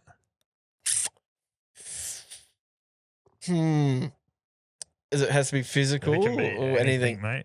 What's one thing you can't live without? One thing. To be honest with you, I think I could, but that's the thing. I can live with it. Like I'd say, probably sex. Be honest. Yeah, I think that's an important part for a relationship. Of I think course. if you It's burn not it, everything, but no, it's not yeah. everything. But if you aren't, doing the deed, Yeah. I feel like your relationship can go into a bit of a spiral. Sounds like the bloke's on a promise and he needs to go. Yeah. But no, I'd say that's a need. But like, Yeah. I love a game. Like I love to play video games. Like Yeah, nice. So I like to what play. do you play? I play a bit of CS:GO. CS:GO What is the hell is that? So it's like Counter Strike. It's called, but Okay. it's just a 5v5 shooter kind of Yeah. thing. But I'd play with a lot of my mates who live in Toowoomba. Most of Okay, my mates are in nice. Toowoomba, Yeah. so that's kind of like our way of actually hanging out and spending time. I do that, but with Fortnite. Yeah, right. So yeah, a bit with of the Fortnite. boys. Yeah, That's my way of escaping life. yeah, 100%. And sitting down and just instead of watching the footy, or Yep. if the footy's not on, so it's usually during the week is when I do it. Yeah. And I play Fortnite with a few of the Yeah, boys. and that's sort of those. I've and like, don't get me wrong as well. I can go into a bit like actually when I had the injury and when I was in my day, I was actually really heavily into video games. Yeah. And that was actually kind of one of the things that kept me half sane because I played a game which in terms is a bad game. Mhm. It's called Rust. Okay. And it's a game that's basically runs 24 hours for 7 days a wow. week. It doesn't stop and it's all survival. Yeah. So like right. you could do like 12 hours in this game easily, which I was doing. Like to give you an idea, I've got 4,500 hours in this game, which I pretty much accumulated over the span of my injury. Crazy. Which is great. That's in perspective. That's playing that game 7 days a week for 12 hours a day for a whole year. That amount of hours. That's how many hours that equates to. Fuck. Yeah, but I've made some lifelong mates in that game, and like some of them I've met in real life. Like I went down to the Wagga Wagga base and went and got a private tour of one of their tanks and just got to do all that, and then met another mate. there. Yeah, the Kapuka barracks, and just Well, I used to live in Wagga. but that's what I mean. But like without doing that, like obviously it did take a big chunk of my life, but the mates that I made out of it That's were worth it. worth it. And I still talk to all of Yeah. them, and even though I only met them like once or twice in Yeah. person, like it doesn't feel like it. That's cool. Yeah, so I'd say like video games plays a massive role in my life, Yeah. and like I am growing out of it, but it's just because of work and everything, Yeah. commitments. I used to be a big gamer myself Yeah. too, but I set aside time for it now because Yeah, I correct. know I'm the same. Yeah, I know it actually like pulls me away from everything, and I Yeah. don't think literally about anything Yeah, else other than yeah. talking shit with my Yeah, mates literally. and playing. I'm rubbish, yeah, but I just do it for the time with my mates. Yeah, and that's pull right. myself away from Yeah. life. yeah. I'm all for that. Yeah, all for it it. has to be done. Have you ever sent a nude to the wrong person? No, Don't lie. I haven't even. No, don't tell me you haven't sent Well, one. actually, I haven't sent a nude to a girl. Here we go. Obviously, men group chats get pretty wild, and I have sent some fucking like dick pics come up here and there. I I will definitely admit. haven't Yeah. done that. I've sent them to girls, but not No. to the boys. No, there'd be like a flash like of it in a video or something. Like it might be like the video just cuts as it's me in the mirror or something. You know what I mean?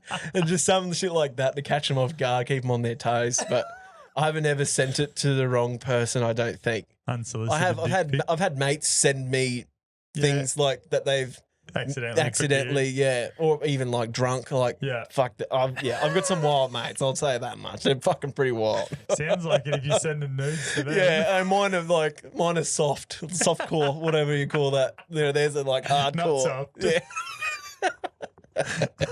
Yeah, that's me being honest. I'm a very honest bloke at peakproductions.com. Last one. Oh, here we go. As you said earlier, you're very extroverted person. Yeah. What's your best pickup line?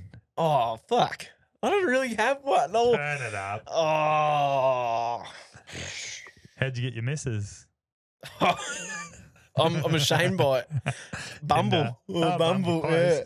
That's yeah. all right. Yeah, Don't be ashamed, but mate. You're about I'm not to marry ashamed. Yeah, but it's more, we're both very traditional. her. Yeah. Like, we're very. Of course, everything you've said makes sense. Yeah, and us meet, like, I just freshly gotten out of a relationship and I was They'll just trying to get me bounce back, mind. eh? Yeah, just trying to get me mind off the other one. Yeah. And, like, I wasn't even doing a hookup. It was literally just to, like, entertain myself. And then, anyway, swiped on her probably by accident. I keep telling her that, but Game over. game over. Anyway, and then we just hit it off. But in terms of pickup Literally. lines, I'd be lying to you if I ever had to use one. What's this? Um, What's this? This is my pickup line. hang on, I don't know. Boyfriend material. Hey. Fuck. I don't know. Like, to be honest, I should have some Have in you the got a bank. good joke? What's your best joke? That's not one of the questions, but you've got to give us something. Well, I do have a pickup line, I think. Basically, go. it's a video. I'm trying to remember it. But it was this chick. It was just a fucking joke. But we were at some swimming carnival, and you Yeah. know, she was dressed up as a fucking mascot, had a little whistle and shit. Yeah. And I came up to her and I said, "Oh, what would you rather? Would you rather blow this whistle or would you rather blow mine?" And I think that's probably the only thing I've ever come to use in a pickup line. Did it work? No. Ah, But she was just a fuck. friend. But yeah, no, I wouldn't go for that. Good Anyway. joke? Got a good joke? Yeah. Hit us with a joke. I don't have any. I'm not that. Not that quick-witted? Not where the point I have like jokes on. What do gay horses eat? I don't know. Hey, yeah, yeah. I don't have any like that, but I can fucking make them like on What the is spot. it? If there's a What is confidence. a, Fuck you. You have so many already. See, but that's the thing. You knew this was coming. I didn't. Go on. What Hurry did up. a piece of cheese say when it looked in the mirror? Cheese. That's actually good. No. Cheese. Hello, me. You're fucking. On that note. Yeah. I'm Matt Kvass.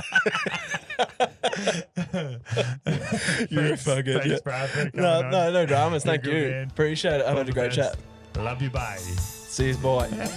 So lighter.